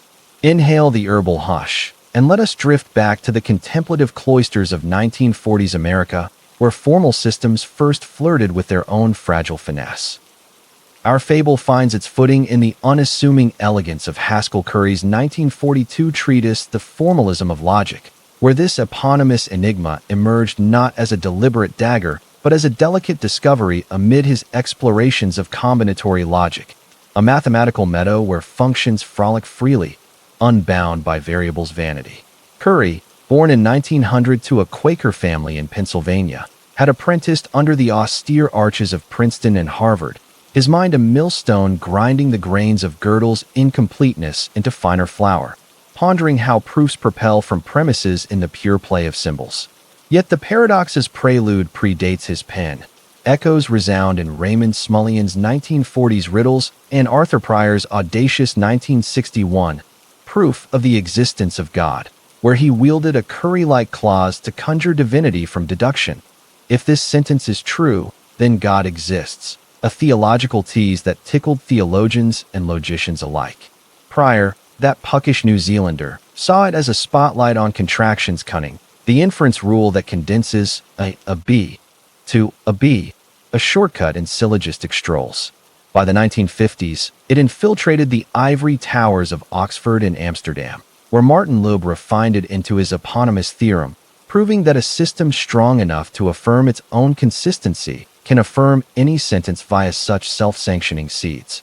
Saul Kripke, in his 1975 Grounding of Truth, grazed its garden. Graham Priest, the paraconsistent poet, embraced it as a dialectic delight in the 1980s. And into the 21st century, it lingers in the luminous labs of computer science, where lambda calculi and type theories tame its tendrils, from Per Martin's 1990s hypergames to recent revivals in epistemic logic's pondering knowledge's knots. Through these temporal tapestries, from wartime worries to digital dawns, Curry's conundrum comforts. Even our most meticulous mechanisms, mirrors of the mind, harbor humble harmonies, their hitches not harbingers of havoc, but hymns to the horizon's haze. Now, lean against the gazebo's lattice, where jasmine vines veil the view like a lover's whisper. Let's cradle the crux of this curiosity, that cunning conditional. Let Y be the sentence. If Y is true, then F, where F is any fancy, from the sky is polka-dotted to 2 + 2 = 5, an arbitrary axiom afloat in the ether. Utter Y, and feel its faint. By its very voicing, Y asserts YF, a promise prefixed to its own pulse. In classical climes, contraction contracts. From Y, YF, we coax YF, the antecedent absorbed like mist into morning. But since Y embodies its own antecedent, Y is true by assumption, a self-sealing scroll. Then F follows, faithful as the fountain's flow, proving the preposterous from the premise's perch. It's a sleight of syntax, isn't it? Like a key unlocking its own cuff, or a seed sprouting soil to sustain its shoot. I savor a summer eve in a garden not unlike this. Fireflies flickering like faulty inferences. When the formulation first fluttered in, suddenly, the petals seemed propositional, each, if blooming, then butterflies binding its bloom. What if you confided to a confidant? If I'm whispering this, then whales waltz on Wednesdays. Does the declaration deliver the dance, or dissolve in the delicacy? The disquiet dissolves kindly. The dynamo drives from discharge. The rule of contraction, or absorption, its kin, condensing the conditional cascade. Yet in relevant realms, where relevance reigns, the antecedents echo must resonate, barring barren bridges from premise to punchline. In this nocturnal nook, it nurtures. When has a hypothesis you've harbored hinged on its own echo, unveiling the velvet vulnerability in our vows of validity? Yet Curry's cadence doesn't croon in chorus alone. It convenes a conservatory of cognates, each a cadence in the concerto of conditional conundra, perfuming the puzzle with kindred charms. Ponder the contingent Curry, a cousin cloaked in contingency. If this is believed, then the bishopric beckons, teasing epistemic edges where credence cascades to creed. Or the V Curry, a variant veiled in validity. Y vows, if Y is valid, then F, vortexing through verification's veil, distinct from the truth-tethered C Curry, as chronicled in contemporary cleavings. Lube's luminous lemma lurks nearby, a sentence L averring, if L is provable, then F, yielding that any provable P proves PF, a mirror to Curry's conditional kiss. In deontic drifts, if this ought, then obligations overflow, obliging ethics to examine enforcement's enigmas. And in playful peripheries, the proof of the pudding, if this proves palatable, then paradoxes prevail, a metamorsal musing on demonstration's delicacy. These affiliates, from the liar's lingual lash, this lies, to Yablo's yonder chain, endless denials dodging direct dart, weave a wreath of whimsical witnesses, wraiths whispering of self's subtle sway. What if your aspirations arrayed so, each, if achieved, then abundance, affirming its arc? It alleviates the anthem, appraising them as arias, not alarms, melodies in the medley of modality, relatives in the resonant republic of reason. But we, like herbalists harvesting harmony from hedgerows, have harvested havens from these helical hints, resolutions that ripple not as rigid ripples, but as radiant ripples, radiating repose to reclaim the realm. Linger languidly with me amid the mint and marjoram, senses soothed by scents and sips, savoring their serenity, sans the snare of syllogisms. Tenderest tonic first, temper the tether of contraction, in relevant logics like Anderson and Belknap's 1975 entailment. Antecedents must echo relevance, relevance riveting the road from YF, to YF only if the implication implicates, pruning Curry's path to petal-soft paths, F forsaken and less fused in fact. Deeper, deploy Tarski's towering tears from the true-theoretic 1930s. Language is laddered like lilac limbs, object oracles orating outcomes, meta-mavens musing meanings, no narcissistic nudge, merely majestic mediation, housed higher, harmless as horizons hint. Kripke's 1975 grounding grafts gaps in the garden. Truths till from tangible topsoil. Curry's closet contingency uncommitted, neither nailed true nor false. Like a leaf lingering in limbo, lovely in its lift, the conditional adrift without anchoring ache. Para-consistent paradises, Priest's 1979 in contradiction, permit the pair, Y true and F false, a dialethic duet where explosion's edict, from falsehood, all follows, is exiled, Curry coexisting calmly, contradiction a companion, not cataclysm. Or epistemic elixirs. Williamson's 2000 knowledge as evidence evades by elevating true to known, wise yoked to justification's juggernaut, the arbitrary averral averted as unknowable.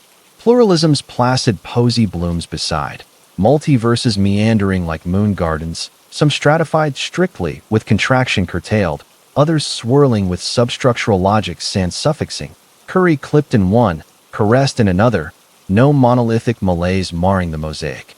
What weds these wonders? A warm whisper to warrant's whimsy. Classical contractions clasp too casual for the coil. Instead, relevances as reigns, hierarchies as havens, logics lush with latitude. In intimate infusions, it intimates. Intense, if then, in isolation infuse into intense integrated, not imploded, but illuminated. Conditionals conditioned, consequences caressed, all in cordial cascade. Envision an elixir enumerating essences only from established elixirs. No rebound, merely the respite of rank's restraint, riddles resolving root by root. As the gazebo's glow yields to the yoke of yonder, jasmine's jasmine yielding to jasmine's jasmine, lanterns lowering like eyelids in repose, the fountain's flow fading to a final, feathered fall, benches bidding a benevolent bend, what wafts in the waning whisper? Curry's paradox as coy curator, curating how our conditionals, crafted for clarity, curl with captivating coils, mirroring the meditation's modal murmurs, motives that multiply in the mirroring. It mellows the modality, doesn't it? Modulating mastery as moonlight's mule, not midday's merciless mace. And in that mule, the mismatched manifests as melody, merciful and mesmerizing. From Curry's 1942 reverie to your garden's glowing glade, this conditional canticle croons not to confound, but to console, entreating us to esteem the entwined, the enchantingly echoing. Thank you for this herbal harmony, this shared saunter through syntax and scent. May its essences embalm your evenings, an evergreen encomium of ease. Picture yourself reclining in a hushed cloister library, where vaulted ceilings arch like the ribs of some ancient, benevolent beast, and shafts of moonlight pierce the stained glass tracery, painting the flagstone floor in mosaics of sapphire and amber that shift like dreams half-remembered. Tomes bound in faded velvet line the walls, their spines whispering secrets of syllogisms and stars, and a single beeswax candle flickers on the lectern, its flame a steady companion against the velvet drape of night. Here, cocooned in this cathedral of contemplation, we can let the weight of the world slip from our shoulders, allowing the mind to meander through a murmur from the mid-20th century. A theorem veiled as paradox, Loeb's gentle enigma, not a thunderclap of contradiction, but a soft echo in the chamber of certainty, where provability circles back upon itself like a river recognizing its reflection. We'll navigate its nuances unhurriedly, like turning the pages of a well-loved volume by firelight, savoring each sentence without the haste of haste.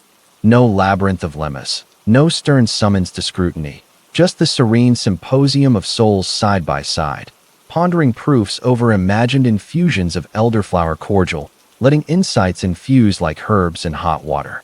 Breathe in the balm of beeswax and binding, and let us ease back to the post-war ateliers of European logic, where formal systems first folded in on their own fragile folds.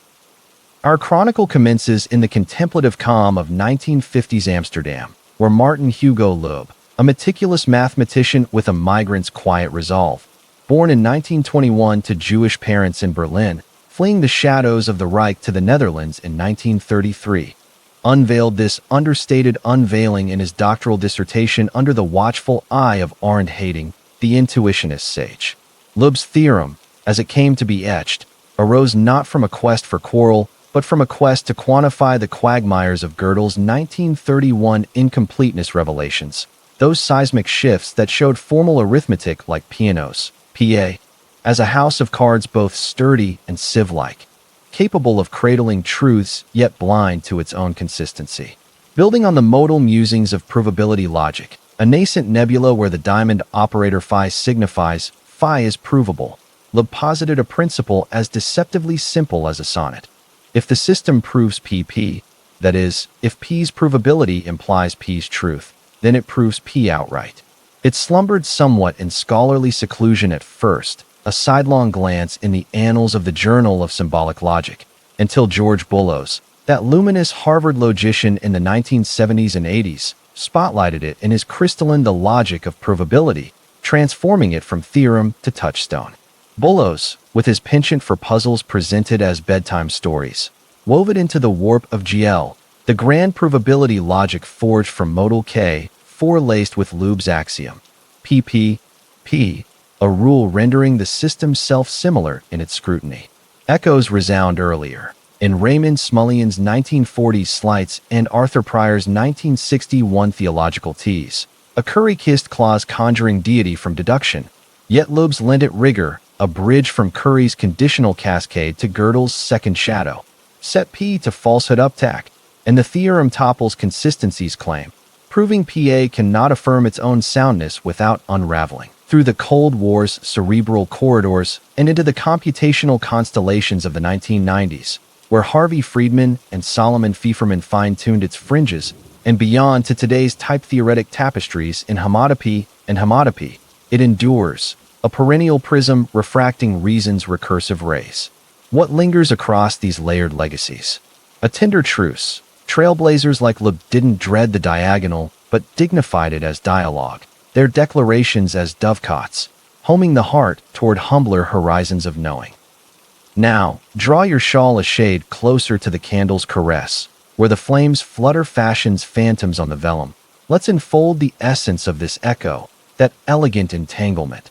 For any proposition P in PA's province, if right tack PP, provability heralds truth, then right tack P, the statement stands self-sustained.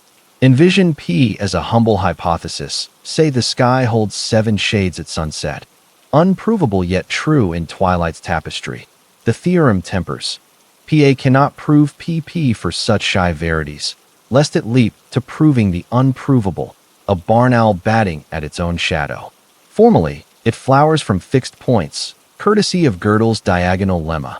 Craft psi such that psi left rightero, psi P, a sentence soliloquizing its own solvency. Assume PP, then psi, by necessitation's nod, unfurls psi P, via internal insight, distributivity dispatching psi P, and the hypothesis handing PP, yielding psi P. But psi whispers psi P, so psi implies psi, truth from the tether, and psi from earlier, thus psi blooms, birthing psi anew, and P pursues as psi's promise. It's a solstice of subtlety, isn't it? Like a key confessing, if forged true, then the door yields. And in confessing, yielding the yield? I recall a winter's vigil in a library not dissimilar, snow silting the sills. When the lemma first lilted in, suddenly, the stacks seemed stratified, each scroll swearing, if scripted sound, then sage, sealing its sagacity. What if you murmured to a midnight muse? If this musing moves me, then mountains melt? Does the motion manifest the melt, or merely mirror the musing? The mollifying mystery, it spotlights self-trust's threshold, systems sound yet somber, affirming axioms without arrogating the uncharted. Provability a lantern, not a lodestar, lighting paths without claiming the pinnacle. In this cloistered calm, it consoles. One has your own certainty circled thus, a belief in belief birthing the believed, unveiling the velvet vow in our validations?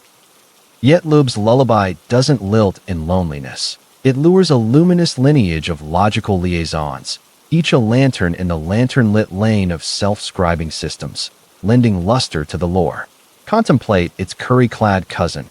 If YF, then F, where Y is the yarn itself, vortexing via contraction to conjure any caprice, yet Loeb's lemma leavens it with layers. YF, F, taming the T's to theorem. Or the doxastic drift. In belief logics, a reasoner reflexive undertype, for believing beliefs believed, must be modest, shunning my meta-belief in P implies P, sans believing P, a humility heuristic for humble hearts. Kin to Gödel's ghostly guard, second incompleteness as special case, uptack for P yielding, if consistent, then consistent, unprovable, a sentinel shadowing soundness. In epistemic eddies, the knower paradox, kin, if known, then true, looping to knowledge's kernel, Kripke's 1975 frames fencing the flood. And in computational cloaks, the Y Combinator's near twin in lambda lore, self-appliers approximating applicatives without full fruition. These comrades, from Smulyan's semantic somersaults to Yablow's yonder yammers, infinite denials diffusing directness, braid a bouquet of bootstraps, branches brushing our own. Convictions that confirm their confirmation, convictions that confirm their confirmation. What if your intuitions interwove so, each, if intuited, then infallible, inducting its insight? It lightens the litany, limning them as lyres, not lassos, strummings in the symphony of self, sibilings in the subtle sanctum of scrutiny. But we, like vigilant vintners vinifying vintage verities from vinous vines, have vintaged vistas from these veiled volutes, resolutions that radiate not as rigid radii, but as radiant radii, revolving reposefully to reclaim the rational. Linger languidly with me amid the alcove's amber, aromas of antiquity assuaging, absorbing their assurance absent the angst of axioms. Softest salve first, stratify the scrutiny, Tarski's 1930s towers tearing tongues, object oracles orating outcomes, meta-mavens musing modalities, no navel-gazing nudge, merely majestic mediation, PP parsed from provability's perch, Loeb's loop lofted to lucid layers. Predicativism's prudent path, Poincaré's wary watchwords in the 1900s echoed by Whale, predicates progress piecemeal. Fixed points forged from firmer footings, impredicative inclusions interred as illusory, a scaffold sans self-swoon, the theorem tamed to tractable tears. GL's grand gestalt, Boileau's 1980s gloss, graphs Loeb as axiom, not anomaly. The logic luminous in its limitations, provability a prism prismatic yet principled, incompleteness not indictment, but invitation to iterated insight. Paraconsistent pastures, Priest's 1979 in contradiction permitting dialetheic duets, PP true, yet P false in glutty glades, explosion exiled, Loeb lounging in logical largesse without lacerating the lattice. Or epistemic elisions. Williamson's 2000 warrant-wedded knowledge evades by elevating evidence, provable to known, nodded to justification's jug, the selfsame sanction softened as subjective. Pluralism's placid panorama blooms beside, multiverses multiplying like monastic manuscripts, some modal strict with Loeb leavened lightly, others intuitionist infused sans self-scan, the theorem tailored to tapestries, no tyrannical theorem throttling the throng. What weds these wonders? A warm welcome to Warrant's whimsy. Naive nestings net too nebulous for the nexus. Instead, stratagems as sextants, logics as lanterns, transfiguring tangle to translucent tapestry. In introspective infusions, it intimates, faiths fathomed firm, influx flower into faiths fostered, not fractured, but fortified, certainties sequenced, shadows salved, all in sidereal serenity. Imagine an index inscribing insights only from inscribed indices, no rebound, merely the respite of recursion's restraint, riddles resolving rune by rune.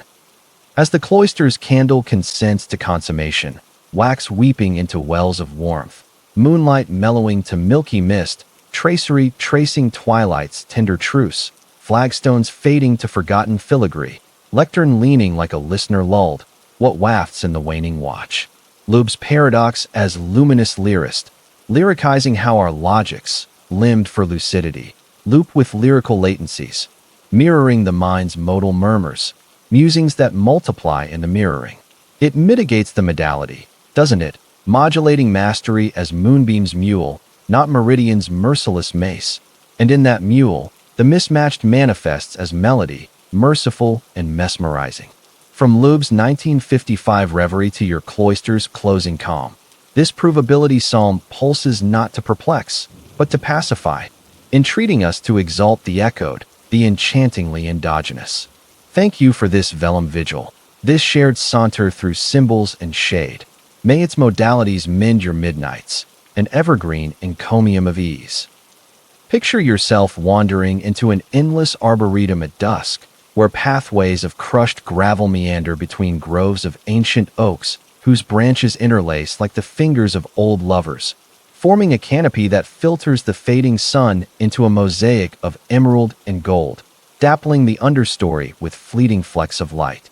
The air is alive with the subtle symphony of rustling leaves and distant bird song, carrying the faint, grounding scent of moss and turned earth. And here, amid this labyrinth of living infinity, we can pause on a weathered bench carved from a fallen trunk, its surface smoothed by seasons untold, allowing the soul to stretch like roots seeking deeper soil. It's Yablo's paradox, a luminous lineage from the late 20th century, not a barbed wire of bewilderment, but a silken strand spun from the loom of language, where an infinite procession of propositions parades without pausing to point at itself, yet circles the square of truth in a dance as graceful as it is ghostly. We'll trace its tendrils tenderly, like following the vein of a leaf from stem to serrated edge, lingering at each juncture to feel the pulse without plucking the frond. No frenzy of falsehoods, no thorny thicket to traverse. Just the tranquil tandem of travelers, tracing trails through twilight's tapestry, letting the enigma emerge like evening primrose under moonlight. Inhale the arboreal ache, and let us amble back to the verdant valleys of 1990s philosophy, where words first wove their way without weaving back upon themselves. Our reverie roots in the reflective groves of Cambridge, Massachusetts, in 1993, when Stephen Yablo, a philosopher with a poet's ear for the elliptical and a logician's light touch, unveiled this unassuming unveiling in the pages of analysis, under the evocative title Paradox Without Self-Reference. Yablo, born in 1958 and nurtured in the nurturing nest of Harvard's halls, had immersed himself in the interminable intrigue of the liar paradox. That ancient serpent, this sentence is false, which bites its tail in timeless torment, yet sought a sibling sans the sting of direct self-stab. Drawing from the diagonal dreams of Cantor and the diagonal disproofs of Richard's 1905 real number riddle, Yablo envisioned not a solitary snake, but a sinuous sequence, an infinite array of assertions, each averring the falsehood of all that follow, a chain where no link latches to its locale, but leaps ahead to the legion beyond. It wasn't forged in isolation. Whispers wafted from Wittgenstein's 1920s Tractatus, musing on language's limits as luminous ladders to discard, and Quine's 1950s quibbles on quotations quirks. Yet Yablo's was the first to flourish fully without the forbidden fruit of this or it. Published amid the post-Godelian garden of incompleteness, it bloomed in the bulletin of the Symbolic Logic's 1993 Echo, sparking symposia from Sydney to Stockholm. Beale's 2009 Spandrels of Truth spanning its shadows, and Cook's 2014 Cleavings in the Yablo Paradox Anthology, where contributors coaxed its contours. Through the digital decade, it delved into computational cloisters, where infinite loops and lambda lore mirrored its march, and into analytic alcoves, influencing epistemic eddies on evidence's endlessness. Even now, in the 2020s quantum quandaries and AI's autoreferential algorithms, it lingers like lichen on a log, a perennial periwinkle in the paradox's posy, reminding us that riddles needn't nod to the now to nudge the never. What tugs through these temporal thickets? A soothing symmetry. Sages like Yablo didn't dread the diagonal, but delighted in it as daisy chain, their declarations as dewdrops, distilling the dawn toward dawnier dawns of discernment. Now, settle your spine against the bench's benevolent bend, where the gravel's hush harmonizes with the heart's own hum. Let's cradle the core of this cascade, that captivating column of claims. Envision sentences S0, S1, S2, ad infinitum, each C softly sighing. For every J greater than I, SJ is false, a forward-facing fanfare, no backward glance, no narcissistic nudge. Suppose, in the serenity of supposition, all see false. Then for S0, its oracle of all after false, rings resoundingly true, a contradiction cradling the column like a cradle in a cradle. Pivot to the possibility of truth. Let some SK shine true, sealing all subsequent as shadows. Yet then SK, 1, claiming the cascade from K onward false, finds its forecast fulfilled, blooming true in turn, and SK, 2 concurs, a domino of verity tumbling backward through the thicket, truth tracing upstream until the entire array alights. Yet if all true, each denial of the downline dissolves into deceit, a dam bursting backward. No nook for neutrality in classical climes. Bivalence binary binds. Each must be beacon or blot, yet the bind buckles, no coherent coloring for the chain. It's a horizon's haze, isn't it? Like a flight of swallows wheeling without a wingbeat's witness to its own whirl, or a melody marching into mirrors that multiply minus the motive. I cherish a crepuscular constitutional in an arboretum akin to this, fireflies flickering like faulty flickers of fact. When the sequence first stirred, suddenly, the sapling seemed serial, each swearing successor's shade, shading the shade. What if you intone to an imagined interlocutor? All tales henceforth are tall. Does the declaration doom the downpour to dullness, or dawn a deluge of deceit? The disarming disclosure. It disinters the depth of deferral. Languages leapfrog over the local, unmooring meaning from the momentary. Truth a trailblazer, not a tether, illuminating infinities without insisting on the immediate. In this dappled dusk, it disquiets deliciously. One has your own foresight, prophecies of patterns yet to play, folded forward thus, forecasting a future that folds back to frame the forecaster? Yet Yablo's yarn doesn't yarn in yarnly yarns alone. It yarns a yarn of yarns, each a yarn in the yarn ball of yonder yearnings, yarning yarns that yarn without yarning back. Contemplate its cyclic cousins, shorn of straight sequence, a circle of claims where each chides the next, S1 false, S2 false, round the ring.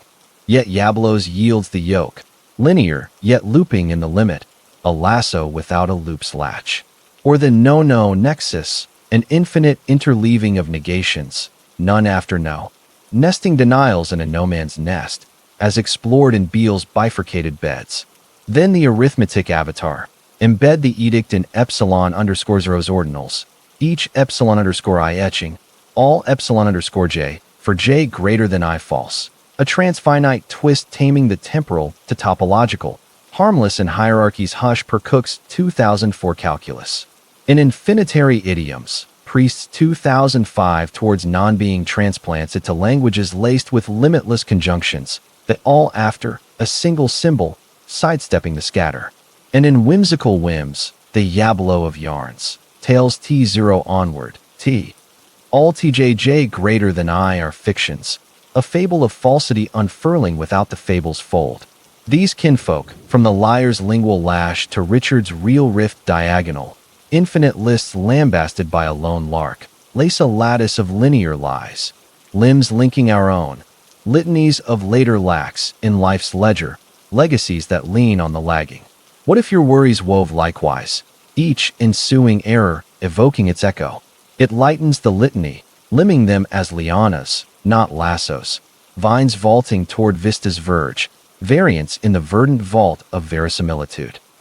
But we, like arborists arching arbors from arboreal arcs, have arched avenues from these arcing illusions, resolutions that radiate not as rigid radii, but as radiant radii, revolving reposefully to reclaim the rational. Linger languidly with me amid the oaks overarch, oaken odors overtaking, ogling their oasis absent the onus of ontologies. Softest salve first, sift the sieve of all after. Infinitary frames, the infinite indictment ill illicit, a supertask shunned as shadow, yet Yablo yearns for the yeoman's yield, resolutions reckoning the regress. Deeper, deploy Tarski's terrace tomes from the truth-choked 1930s. Tongues tiered like trellises, object oracles orating outcomes. Metamavens musing meanings. No navel-gazing nudge, merely majestic mediation. The sequence stratified, S_a housed higher, harmless as horizons hint. Each layer labeling the lower without leaping the ledge. Kripke's 1975 grounding graphs gaps in the glade. Truths till from tangible topsoil. The chain of contingency uncommitted. Sentences suspended in semantic suspension, neither nailed true nor false. Like leaves lingering in limbo, lovely in their lift, the procession poised without pinning pang. Paraconsistent paradises, Priest's 2005 doubt truth to be a liar permitting dialethic duets. Some see true and false in tandem. A glutty glade where explosions edict, from falsehood, all follows, is exiled. Yablo yearning in logical largesse without lacerating the lattice. The infinite of both and balm blooming benignly. Or vagueness's verdant veil. Saurite style. The boundary of after all false blurs like bramble borders.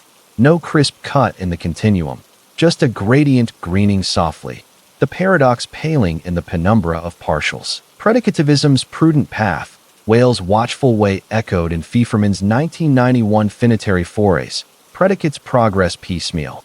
Sequences scaffold from successors sans self-scan, impredicative inclusions interred as illusory infinities, a Yablo yoked to yonder yields. Pluralism's placid posy blooms beside, multiverses meandering like maple mazes, Hampkin's horizons where some realms reap reals rigorously with rigid reference. Others revel in rhetorical reams sans strict sequence, the paradox pruned in one thicket, proliferating in another, no monolithic malaise marring the mosaic. What weds these wonders? A warm welcome to wording's whimsy. Naive nestings net too nebulous for the nexus. Instead, stratagems as scaffolds, logics as lianas, transfiguring tangle to translucent tapestry. In intimate inscriptions, it intimates. Anticipations all ahead awry. In abstraction infuse into anticipations attuned, not askew, but aligned. Forecasts framed, futures fondled, all in sylvan serenity. Envision an encyclopedia enumerating entries only from antecedent editions. No rebound. Merely the respite of recursion's restraint, riddles resolving root by root. As the arboretum's arches yield to the yoke of yonder, leaves lowering like lovers' lashes, gravel gleaming in gloaming's grace, benches bidding a benevolent bend, pathways paling to phantom filigree, what wafts in the waning whisper? Yablo's paradox as Yar yielder, yielding how our yearnings, yoked for yonder, yearn with Yar yearnings. Mirroring the mind's meandering margins, musings that multiply in the mirroring. It mellows the modality, doesn't it? Modulating mastery as moonbeam's mule, not meridian's merciless mace. And in that mule, the mismatched manifests as melody, merciful and mesmerizing. From Yablo's 1993 reverie to your arboretum's arching hush, this sequential sonnet sings not to snare, but to soothe, entreating us to esteem the successive, the enchantingly extended. Thank you for this verdant vigil, this shared saunter through sequences and shade. May its tendrils touch your tomorrows, an evergreen encomium of ease. Picture yourself easing into a quaint village barber shop at the hush of twilight, where the scent of sandalwood soap lingers like a half-forgotten lullaby, and the polished mirrors reflect the dying light in soft, silvered pools across the checkered floor. Scissors rest silent on the shelf beside jars of pomade, their glass curves catching the last rays like captured fireflies, and the old leather chair invites with its worn embrace, a throne for tales untold. Here, in this timeless tonsorial temple, far from the frenzy of forgotten appointments, we can drape a cape of curiosity over our shoulders and let the mind's blade glide gently through a riddle as familiar as a neighborhood nod, yet as elusive as steam rising from a fresh lather. It's the barber paradox, a whimsical whisker of wonder from the early 20th century, not a savage shear, but a subtle snip at the seams of self-definition, where a solitary soul shaves the unshaven only to stumble upon his own stubble. Will wander its ways without haste, like tracing the grain of oak with idle fingertips, pausing at each whirl to ponder the pattern without pressing too deep. No clash of clippers, no combative cut, just the companionable clip of confidence in the chair, sharing shaves and shadows over imagined mugs of mulled cider, letting the logic lather lightly on the skin. Breathe in the balm of bay rum, and let us lean back to the languid lanes of 1900s logic, where sets first sought their own smooth surfaces. Our story stirs in the scholarly salons of Bertrand Russell's Cambridge around 1918, though its roots reach back to his 1901 epiphany that birthed the broader beast of self-exclusion, the set of sets that shun themselves, a notion shaved down to street-level simplicity in popular parlance as the village barbers bind. Russell, that dapper dialectician with a monocle for myopic myths, didn't coin the tale himself but inspired its telling. It was Warren McCulloch, the neural net pioneer, who first barbered it in 1918 Correspondence, and later, George Bullows in his 1989 New Scientist essay, who polished it to a gleam, dubbing it the world's simplest paradox for its everyday edge. Envision a sleepy hamlet nestled in the folds of English countryside, where one barber tends the town's tousled chins. He lathers and levels the beards of all men who do not shave themselves, and only those. His rule is rigid as a straight razor. The milkman, too idle for his own blade, submits to the snip. The baker, handy with dough but not depilation, doffs his cap for the chair. But the barber himself, a man among men, if he shaves, he flouts his fiat, for he trims only the self untrimmed. If he spares his own shadow, he joins the unshorn, demanding his own daily diligence. A loop where the lather laps at logic's lip, neither nicked nor neglected. It slumbered in symbolic seclusion until the 1950s, when Martin Gardner grazed it in his scientific American Gardens of Games, and by the 1970s, Raymond Smullyan spun it into semantic somersaults in what is the name of this book? A barbershop quartet of brain teasers. Through the analog ages to digital dawns, it endures in philosophy's frontispiece and computer science's code, echoing in database dilemmas where relations rebuff recursion, and in AI's autoreferential algorithms pondering their own prompts. Even today, in the 2020s quantum quiffs and ethical epilations of bias, it lingers like lather in the sink, a perennial pomade in the paradox's pompadour, reminding us that even our humblest habits harbor heavenly hitches. What whispers through these whiskered years?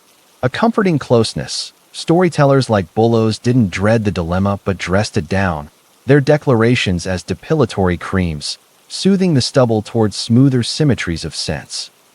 Now, sink deeper into the chair's creak, where the mirror mists faintly from breath's warmth. Let's lather the locus of this lilt, that lithe law of the lone leveler. The barber shaves precisely those townsmen who eschew their own edge, and no others. His edict etched in the ether of everyday equity. Ponder the procession. The vicar, vain in vestments but lax in the looking-glass, yields his whiskers weakly. The postman, perpetual in parcels but patchy in personal preening, presents his profile promptly. Each entrant embodies the essence, unable or unwilling to auto-depilate, thus tendered by the tonsorial titan.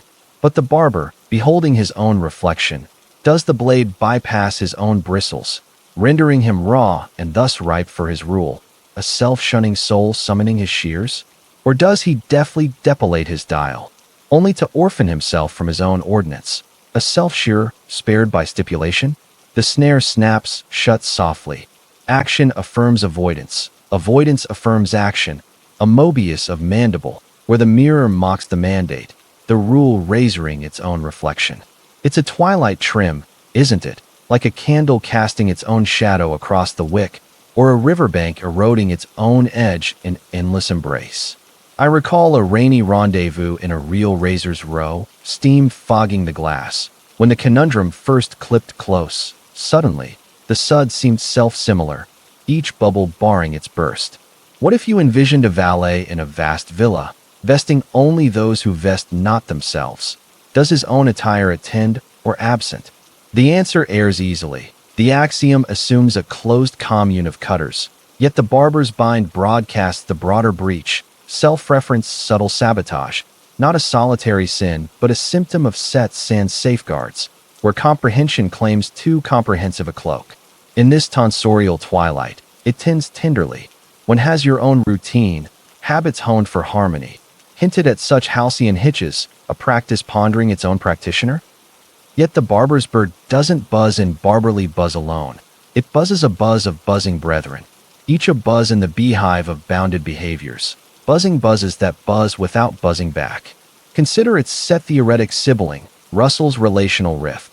The roster R of relations rebuffing their roster, rebuffing R's rebate, a higher hair, but kin in the comb of comprehension. Or the heterological hush from Grelling and Nelson's 1908 gloss. Adjectives autological if apt to themselves, brief, heterological if halting, long, lengthy, yet loquacious not. Is heterological hetero or home? A linguistic lather, lathering labels that lather not. Then the no poets nod, a club charting versifiers who verse not of verses. Yet if the charter charts itself, it chimes. If not, it qualifies, a quill's quandary quilling its quietude. In whimsical whiskers, the tailor of untailored, stitching solely the self unstitched, his own seams sewn or sundered. Or the chef of unchefed, cooking only the uncooked by self, his own repast relished or raw. These cousins, from Eubulide's ancient cornucopia, the concealed concealer concealed, to Barry's brambly brief, the briefest undefinable, defined briefly, braid a barbershop brigade, blades brushing our own, roles that rebuff their role holders, routines rebelling in reflection. What if your vocation's vaulted so, each unself-sustained service summoning its suitor? It lightens the lather, limning them as lotions, not lashes, balms in the bouquet of boundaries, brothers in the benevolent brotherhood of bounds. But we, like master barbers blending balms from brambles, have blended balms from these barbed illusions, resolutions that radiate not as rigid razors, but as radiant razors, revolving reposefully to reclaim the rational. Linger languidly with me amid the mirror's mist, mulled scents mingling, musing their mercy minus the menace of mandates. Mildest moisturizer first, maroon the man from the mandate. The barber banished from his bailiwick, a metaman beyond the town's tally, his whiskers willed by whim sands the world's weave, dissolving the dilemma in the distance of detachment. Deeper, Don Tarski's tiered turbans from the truth-tressed 1930s. Language is layered like lathers, object oracles orating outcomes. The barber's beard bare or bushy, metamaven's musing meanings. No narcissistic nick, merely majestic mediation. The rule relegated to the rung below, harmless as haze on the horizon. Russell's ramified ranks, from Principia's 1910 to 1913 polish, partition predicates. First-order folk fenced from functions, the barber's bond bound to basics. Self-skin shorn by stratification shears, sets scaffold sans self-swoon. Kripke's 1975 grounding grafts gaps in the grain. Truths till from tangible topsoil, the bind a beard unbarbered, neither nicked true nor neglected false. Like stubble suspended in suspension, soft in its standoff, the paradox poised without pricking pang. Para-consistent pomades, Priest's 1979 in contradiction permitting dilithic duets. The barber both shaves and shuns in tandem. A both and bomb where explosions edict, from falsehood, all follows, is exiled. The loop lounging in logical largesse without lacerating the line. Or vagueness's veiled varnish, Sarite style. The boundary of self-shaver blurs like bristle borders, no crisp cut in the continuum, just a gradient grooming softly, the paradox paling in the penumbra of partials. What weds these whisker wisdoms? A warm welcome to wording's whimsy. Naive nestings net too nebulous for the nexus. Instead, stratagems as strops, logics as lathers, transfiguring tangle to translucent tonsure. In intimate itineraries, it intimates. Identities ideal, in isolation infuse into identities integrated, not incised, but illuminated, roles refined, reflections relished, all in sylvan serenity. Envision an edict etching essences only from established essences, no rebound, merely the respite of recursion's restraint, riddles resolving root by root. As the barber shop's beams yield to the yoke of yonder, mirrors misting to milky mystery, clippers cloaked in cloth's caress, the chair cradling contours grown contemplative, scents settling like sighs, what wafts in the waning whisper. The barber paradox as benevolent barber, barbering how our boundaries, barbered for balance, barber with benevolent barbs, mirroring the meditation's meandering margins, musings that multiply in the mirroring. It mellows the mandate, doesn't it? Modulating mastery as moonbeam's mule, not meridian's merciless mace. And in that mule, the mismatched manifests as melody, merciful and mesmerizing. From Russell's 1918 reverie to your shop's sheared hush, this tonsorial tease trims not to torment, but to tender, entreating us to esteem the edged, the enchantingly elusive. Thank you for this lathered linger, this shared snip through sets and shade. May its smoothness soothe your stubble, an evergreen encomium of ease. Imagine yourself drifting along the languid bend of an ancient riverbank at first light, where mist rises like a lover's sigh from the water's glassy surface, and papyrus reeds sway in a rhythm as old as the current itself, their tips brushing the sky in whispers of green. Willow branches trail their fingers in the flow, and the air holds the cool kiss of dawn mingled with the faint, wild tang of lotus blooms unfurling in hidden coves. Here, on a moss-draped log that serves as nature's own divan, we can let the world's clamor dissolve into the river's murmur, allowing reflections to ripple outward without ripple of rush. It's the crocodile paradox, a sly ripple from antiquity's depths, not a savage snap of jaws, but a subtle swirl where promise and peril entwine like vines on the river's edge, a mother's desperate divination challenging the beast's bargain in a loop as enduring as the Nile's meander. We'll follow its flow leisurely, like watching leaves surrender to the stream, tarrying at each eddy to sense the undercurrent without stirring the silt. No turbulent torrent, no fong-sharp fray, just the easy ebb of companions by the bank, dipping insights like lotuses into the light, letting the lore lap gently at our listening. Draw in the dew-kissed draft, and let us glide back to the sun-scorched sands of ancient Egypt or Greece, where fables first fished such fathomless fancies from the folks' fertile fears. Our voyage ventures to the veiled valleys of the 6th century BCE, where the sophist Protagoras, or his shadow, some say a scribe in the shadow of the Sphinx, scribed this serpentine story in the scrolls of lost lore, a tale that slithered through the symposiums of Samos and slipped into the satires of Lucian in the 2nd century CE, that wry wanderer who wove it into his true history as a jest on judgment's jagged jests. Envision the scene etched in ochre inks, a colossal crocodile, scales shimmering like shattered emeralds under the relentless sun, seizes a child from the shallows, his cry echoing off the canyon walls like a reed flute fractured. The frantic mother, her veil askew and eyes ablaze with the fire of the forsaken, confronts the creature on the cracked clay bank. "Spare my son," she pleads, "and test my truth. If I divine aright what you'll do with him, grant him back to my arms." The reptile, lounging like a lounger on a log, his tail a lazy lash against the languid lap of waves, arches a brow scaled in cunning and croons. "So be it, mortal, prophesy his fate, and if your words wed the world, he'll wade home to you." With a breath as brittle bone, she breathes her bold augury. "You will devour him whole, withholding him from my weeping grasp." And there the tale teeters, a teetering teacup on the tempest's brim, the crocodile caught in the current's cruel curl. It echoed softly through the ages, resurfacing in the Renaissance's riddle books, where Erasmus nodded to it in his Agia as a nod to nature's knotted knots, and in the Enlightenment's enlightened echoes, Voltaire veiled it in vignettes of vice.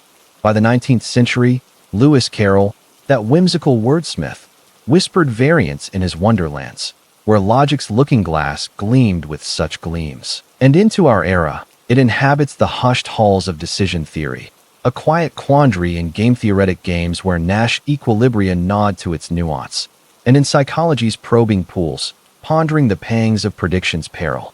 Through pharaonic floods and modern monsoons, from papyrus to pixel, the crocodile's conundrum consoles, even our elder enigmas, etched in the earth's own etchings, endure not as enemies, but as elders, eldering us toward elder wisdom's well. Now, nestle your knees against the log's knowing knot, where the mist's mantle merges with morning's mild mercy. Let's let the legend loose in its liquid light, that labyrinthine pledge, the crocodile covenants to restore the child should the mother's musing match the matter manifest. She muses, "You'll not return him," a negation nested in the need of the now. Suppose the saurian succumbs to her sagacity, surrendering the son to her sobbing embrace. Then her forecast founders, for return refutes retention, rendering her reading rotten, and the reptile reneges rightly on a rotten riddle, reclaiming the child in rightful rebuke. Yet if he clings to his claim, consuming the captive as her caveat cautioned, then her clairvoyance cleaves true, compelling compliance with the compact, the return a reluctant ripple he cannot resist. The jaws jam in the juxtaposition, yields falsehood, withholds truth, a vortex where the verdict validates its violation, the vow vitiating its very vessel. It's a dawn's dilemma, isn't it? Like a lotus longing to linger on the water, yet lifted by the light it loves to leave, or a reed reflecting its root in the river that roots it. I treasure a twilight tryst by a tributary not too dissimilar, fireflies flaring like fleeting forecasts. When the fable first flowed free, suddenly, the surges seemed soothsaying, each swell swearing still, only to stir. What if you bartered with a brookside bandit? "You'll keep my keepsake concealed?" Does the disclosure deliver the deed, or dash it to the depths? The tranquil truth trickles forth. The tangle thrives on the ternary tease, truth, falsity, or the twilight between. Yet in the crocodile's clasp, the compact crumbles under its conditional crown, a promise predicated on prediction's peril, urging us to unfurl not in the forecast, but in the fluid now. In this riparian reverie, it reassures. One has your own oath, vowed in vulnerability, veered thus, a vow valuing its vanishing, veiling the value in the veil. Yet the crocodile's curl doesn't coil in crocly coils alone. It coils a coil of coiling cohorts, each a coil in the coiling creek of conditional capers, coiling coils that coil without coiling back. Ponder its paternal parallel, a father filching figs from his fledgling's fist. Guess my grant, and it's yours. The boy blurts, you'll not bestow it. Bite or bounty, the bind binds anew. A filial fork in the fable's flow. Or the liar's loan. A lender loans to the larcenous. Repay if I reckon right your return. The rogue retorts, you'll repossess. Reclaim refutes repayment. Retention rings repayment. A ricochet of restitution's ruse. Then the thief's tithe. A pilferer pledges portion to the poor if prophesied. You'll pilfer the pittance. Purloin proves prophecy. Parsimony parses it false. A purse's paradox pocketing its pinch. In mythic meanders, the sphinx's sibling. Riddles retold where the response rebukes the revealer. A sphinx's snarl snarled in self-snarl. And in modern murmurs, the algorithms accord. Code covenants output on oracle's omen. You'll output not. Null negates the nod. Non-zero nips the negation. A binary brook babbling its babble.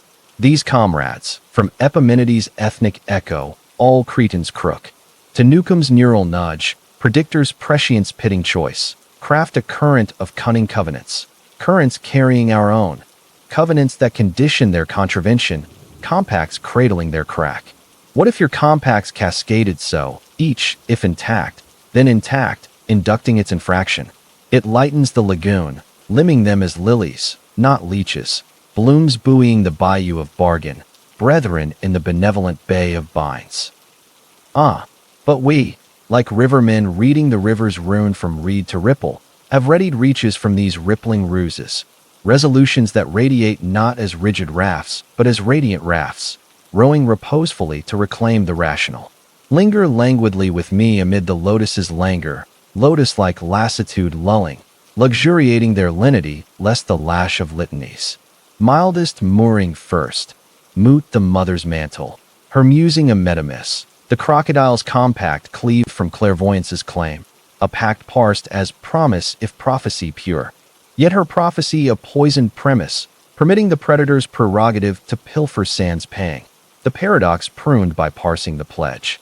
Deeper, dive Tarski's terraced tributaries from the truth-tide 1930s, tongues tiered like tidal terraces, object oracles orating outcomes, the child clutched or seated, meta-mavens musing meanings, no narcissistic nip, merely majestic mediation, the augury ascended to the airy arch, harmless as haze on the horizon. Kripke's 1,975 grounding graphs gaps in the gravel, truths till from tangible topsoil, the bind a bargain unbartered, neither nicked true nor neglected false, like silt suspended in suspension, silken in its stall, the covenant cradled without clutching cramp. Paraconsistent pools, Priest's 1979 in contradiction permitting dialitheic duets, the return both rendered and retained in tandem, a both and bomb where explosion's edict, from falsehood, all follows, is exiled, the loop lounging in logical largesse without lacerating the line. Or vagueness's veiled varnish, Sarite style, the boundary of return blurs like bankside brambles, no crisp cut in the continuum, just a gradient gliding softly, the paradox paling in the penumbra of partials. What weds these water wisdoms? A warm welcome to wording's whimsy, naive nesting's net too nebulous for the nexus. Instead, stratagems as strokes, logics as lures, transfiguring tangle to translucent tide. In intimate itineraries, it intimates alliances absolute, in abstraction infuse into alliances attuned, not askew, but aligned, forecasts framed, futures fondled, all in riparian repose. Envision an edict etching essences only from established essences. No rebound, merely the respite of recursion's restraint, riddles resolving ripple by ripple. As the riverbanks reaches yield to the yoke of yonder, reeds reclining like reverent recluses, mist merging to morning's mild mantle, the log loosening its loving latch, lotuses lifting to light's languid lure, what wafts in the waning whisper? The crocodile paradox as coy current, currenting how our covenants, current for constancy, current with coy currents, mirroring the meditation's meandering margins, musings that multiply in the mirroring. It mellows the mandate, doesn't it? Modulating mastery as moonbeam's mule, not meridian's merciless mace. And in that mule, the mismatched manifests as melody, merciful and mesmerizing. From Protagoras' prophetic plea to your river's rippling hush, this Saurian sonnet sings not to snare, but to soothe, entreating us to esteem the swirling, the enchantingly entwined. Thank you for this riparian reverie, this shared saunter through streams and shade. May its surges steady your sails, an evergreen encomium of ease. Imagine yourself reclining on a sun-warmed marble bench in an olive grove overlooking the sunlit hills of ancient Elia, where the air shimmers with the golden haze of midday, and cicadas hum a lullaby as timeless as the earth itself, their chorus weaving through the branches like threads in a forgotten tapestry. The distant sea whispers against the shore far below, a rhythmic reminder of journeys begun and unfinished. And here, cradled by the shade's gentle sway, we can let the weight of hurried steps dissolve into the soil, allowing the mind to meander through a musing as old as motion itself. A puzzle posed by Zeno, that enigmatic Eleatic, not as a barrier to block the path, but as a breath to pause and ponder the poetry of progress. It's the dichotomy paradox, a delicate division from the 5th century BCE, less a chain to bind the body and more a lantern lighting the infinite folds within the finite, where every stride splits into halves unending, inviting us to linger in the loveliness of the liminal. We'll trace its trail tenderly, like following a dewdrop's descent down a leaf's vein, tarrying at each division to feel the flow without fracturing the frond. No rush of rebuttal, no thorny thicket of theorems, just the serene stroll of souls side by side, savoring silences over imagined sips of cool spring water, letting the lore lap lightly at our listening. Inhale the olive's quiet offering, and let us wander back to the sun-drenched symposiums of pre-Socratic Greece, where philosophers first philosophized the phantom of the finite. Our reverie reaches back to the luminous legacy of Zeno of Elia, born around 490 BCE in the coastal cradle of Magna Graecia, a disciple of the sage Parmenides whose verses vowed the world's wholeness, an unchanging oneness impervious to the illusions of multiplicity and motion. Zeno, that bearded bard of bafflement with a wrestler's wiry frame and a thinker's twinkling eye, crafted his paradoxes not as weapons in the war of wisdom, but as shields for his master's monism, defending the doctrine that reality resides in the realm of being, eternal and entire, against the pluralist's playful positing of parts and passages.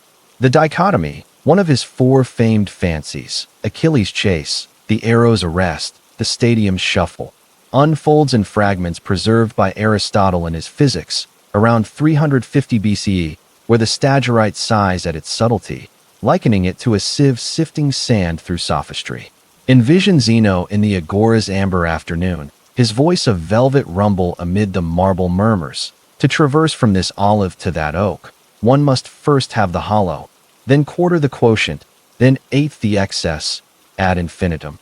An endless excavation of ever smaller segments, a procession of pauses that precludes the penultimate step, rendering the road an impossibility, motion a mirage in the mind's making. It slithered through the scrolls of Simplicius in the 6th century CE, who salvaged Sextus Empiricus echoes from the 2nd century, and resurfaced in the Renaissance's rediscovery, where Galileo in his 1638 2 New Sciences grappled its ghost, conceding the conundrum's charm while charting calculus's cure. By the Enlightenment's enlightened expanses, Berkeley bemused over it in his 1734 The Analyst, a bishop's barb at the infinitesimals impishness, and into the 19th century, when mathematicians like Weierstrass wove it into the warp of limits and convergence. Through atomic ages and quantum quirks, from Einstein's elastic spacetime to today's topological tapestries, it endures, a perennial petal in philosophy's posy, reminding us that even our elder excursions into the everyday harbor horizons of the heart. What lingers across these layered landscapes? A comforting cadence. Visionaries like Zeno didn't dread the divide but danced with it as daffodil, their declarations as dewdrops, distilling the dawn toward dawnier dawns of discernment. Now, lean your back against the bench's benevolent bend, where the olive's umbra undulates with the breeze's breath. Let's let the lore loose in its luminous light, that labyrinthine layering.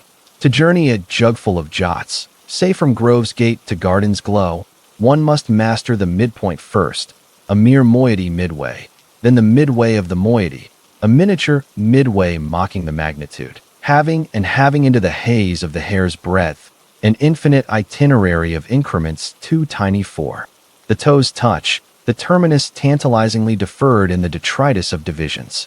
Suppose you set forth at sunrise, sandals slapping the sun-baked soil, half the hollow halved, you're halfway to half, yet the residue recedes relentlessly, each epsilon eclipsed by another, the endpoint an eternal elsewhere, motion marooned in the mire of the midway.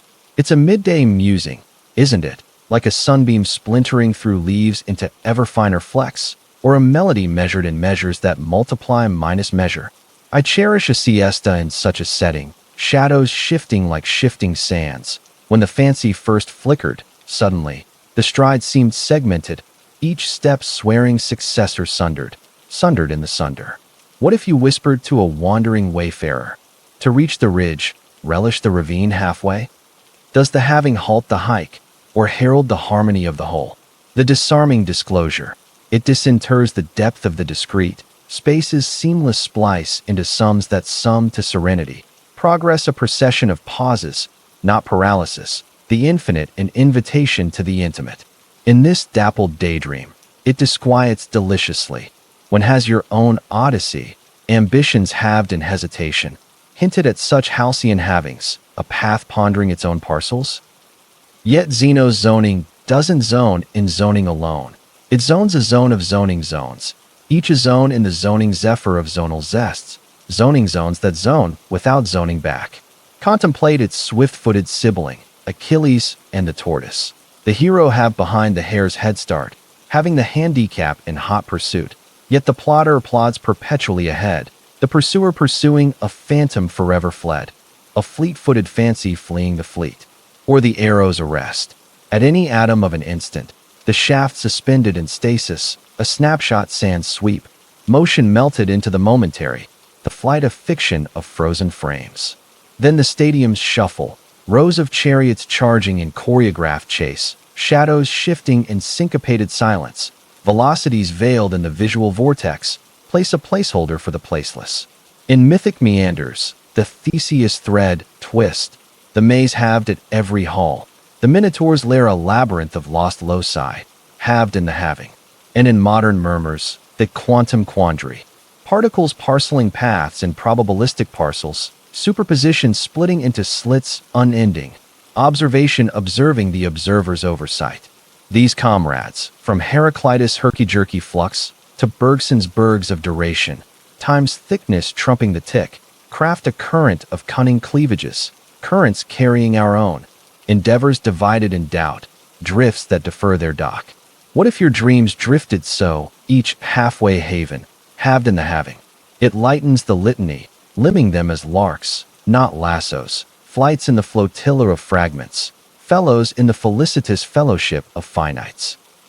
But we, like geometers gazing at the grove's geometry from grove to globe, have gazed gaps from these gaping glimpses, resolutions that radiate not as rigid radii, but as radiant radii, revolving reposefully to reclaim the rational.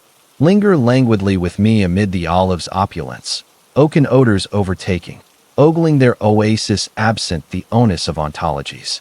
Softest salve first, summon the supertask solace, traverse the halves in half times, the first moiety in a moment, the next in half moment, the series summing to the span's serenity, an infinity ingested in the instant, the endpoint embraced in the ensemble's ease. Deeper, deploy the decimal's deftness, Eudoxus echoes in Euclid's elements around 300 BC, ratios ripening into reals, the continuum a cradle cradling the countable, has halved into the harmonic whole without halt. Calculus's kind kiss, Newton's nascent notions in the 1660s and Leibniz's lucid letters in the 1670s, limits limbing the leap. As in nods to the never, the sum settles to the sought. The dichotomy dissolved in the derivative's dawn. Kripke's kin in the 1970s graphed gaps in the geometry. Space is seamless, sans the sting of separation, motion a manifold musing, not marooned in measures. Paraconsistent pastures, Priest's 1979 in contradiction permitting dialetheic duets, the half traversed and the whole withheld in tandem. A both and balm where explosion's edict is exiled. Zeno's zoning in logical largesse without lacerating the line. Or vagueness's veiled varnish, Sarite style. The boundary of midway blurs like branch borders, no crisp cut in the continuum, just a gradient gliding softly, the paradox paling in the penumbra of partials. What weds these wisdoms? A warm welcome to world's whimsy. Naive nestings net too nebulous for the nexus. Instead, stratagems as sundials, logics as lanterns, transfiguring tangle to translucent trail. In intimate itineraries, it intimates. Aspirations aspirated, in abstraction infused into aspirations attuned, not askew, but aligned. Divisions dissolved, drifts deepened, all in sylvan serenity. Envision an atlas attuning areas only from antecedent arcs, no rebound, merely the respite of recursion's restraint, riddles resolving root by root. As the olive grove's opulence yields to the yoke of yonder, branches bowing like benevolent bows, cicadas ceasing to a final, feathered fade, the bench bidding a benevolent bend, mist merging to morning's mild mantle, what wafts in the waning whisper? Zeno's dichotomy as dreamy divider, dividing how our drifts, divided for direction, divide with dreamy divisions, mirroring the meditation's meandering margins, musings that multiply in the mirroring. It mellows the midpoint, doesn't it? Modulating mastery as moonbeam's mule, not meridian's merciless mace. And in that mule, the mismatched manifests as melody, merciful and mesmerizing. From Zeno's 5th century reverie to your grove's glowing glade, this having him hums not to halt, but to harmonize, entreating us to esteem the halved, the enchantingly halved. Thank you for this sylvan symposium, this shared saunter through segments and shade. May its sum steady your steps, an evergreen encomium of ease.